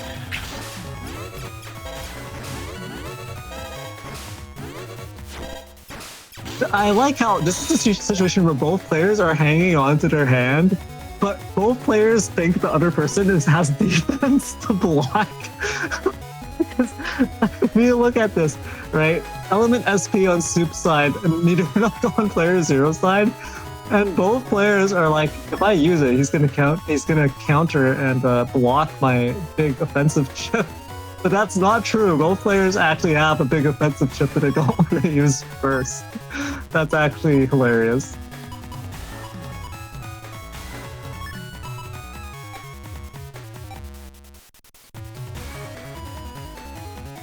Yeah, I kind of like this hand that Soup is going with. Meanwhile, Meteor Knuckle is staying here. Tengu Man, nice, get the double hit. 3 hits from the center panel. Not bad, not bad. Okay. Yeah, 3 hits on 9, and you know, now it's broken like this. Oh my goodness. No. Oh my goodness. Oh no. Wow, that was like 4 procs, dude. And the turn's not over yet. And oh my. We're still going. We're still going. Oh no. You got a slow game for it? No way. What? You got an extra one for that. I'm like gripping my forehead right now in disbelief. Like that was like 5 proc shots in the span of seconds. That was like 200 damage from pressing your B button. That was ridiculous. That was actually ridiculous, dude. Imagine like getting 200 damage from pressing B. Like that's obscene.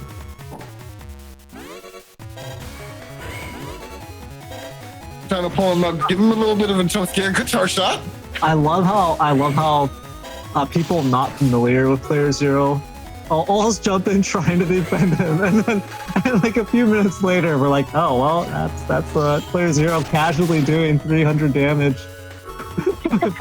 Just as Buster Jam proc. Oh yeah, we love player zero. This situation is pretty scuffed too. Yeah. And the turn. Great. And the turn, nice. Okay. This is what happens when you let him buy. Oh jeez, there's the Muramasa. But so player zero's got to take his pick. Does he wanna open up with this Gundel Soul? I really don't like this situation. Yeah, this is watch. Tengu Block Radder. That's gonna be so nasty. Yeah, this is really tough. This is really tough to be in. There's no way to recover the panels here. Soup has a couple of counterplay options. It's not the worst. But it's gonna go for the full cast. But wow, that's the problem. That didn't open up any counterplay options for you actually, because you don't have any way to cancel the Gundel Soul. So if player zero panics and interrupts it for you, that's great. However, if player zero just plays it Gregar style, which is to say, just brainlessly sits there and just goes, "Oh, I'm not changing. No, you're just you have to stop me." Well, it looks like player zero is canceling it. He pressed B. Yeah, he pressed B. I mean, player zero's got to weigh the pros and cons of this. If he gets spooked, then that's a huge win for Soup. That full cost value is enormous. So player zero stayed the course. This is why he is just one of the best players of all time. He's just very aware. He sniffed it out. he realized, actually, what can Soup do to capitalize on me being in this Gundel Soul? Like, what can he actually do to punish me? And he realized, he weighed the options, he weighed the potential outcomes, and went, actually, I can just sit through this. I don't need to cancel this. And now Soup is the one in the very tough situation here. No options for actually interrupting. What Soup could do, I think what Soup should do, is actually channel his own Gundel Soul back at him. So they're both trading. That would actually have probably been the best, but we'll see how this turns out.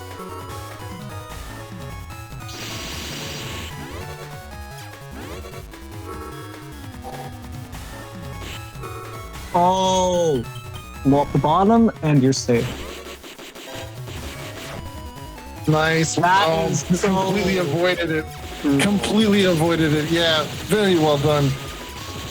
I would chip charge here. Yeah, there you go. There you go. Oh, nice. Oh, yeah. Nice. Oh, that was really what you needed just now. That was excellent. Excellent for Soup just now. Was able to get rid of that pesky defensive option and get a decross from it too for a nice juicy 200 damage. That about evened it up. This is a close game.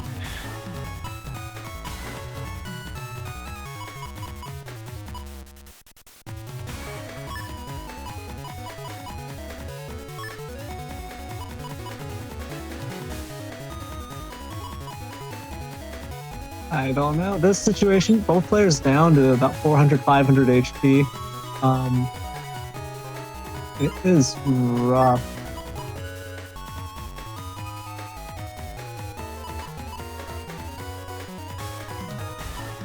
Now, the difference here is Soup's got that recovery 300, and Player Zero's got the recovery 300, but I don't think he wants to play it with this hand.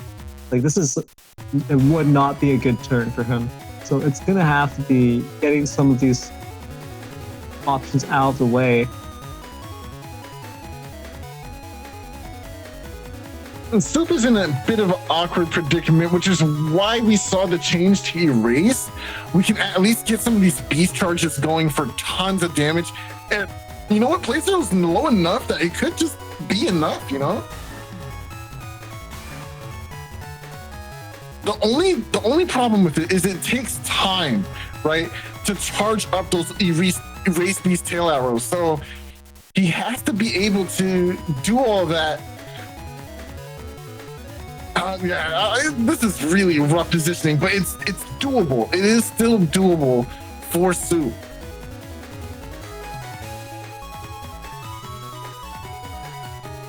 So trying to consider what options to go for in this situation. I do kind of have to side with the ideology of going for a Judgment into Muramasa.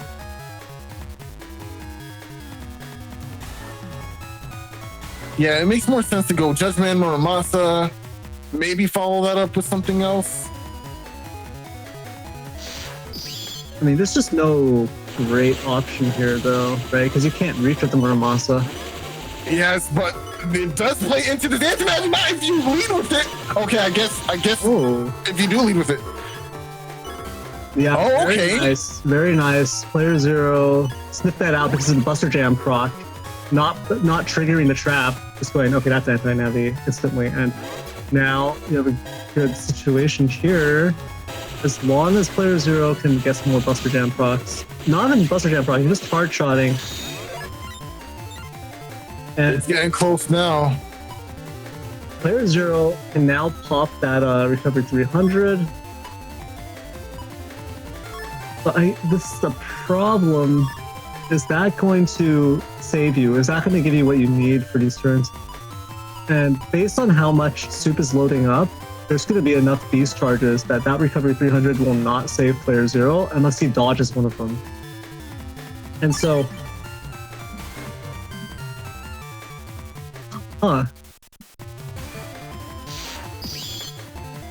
That is strange.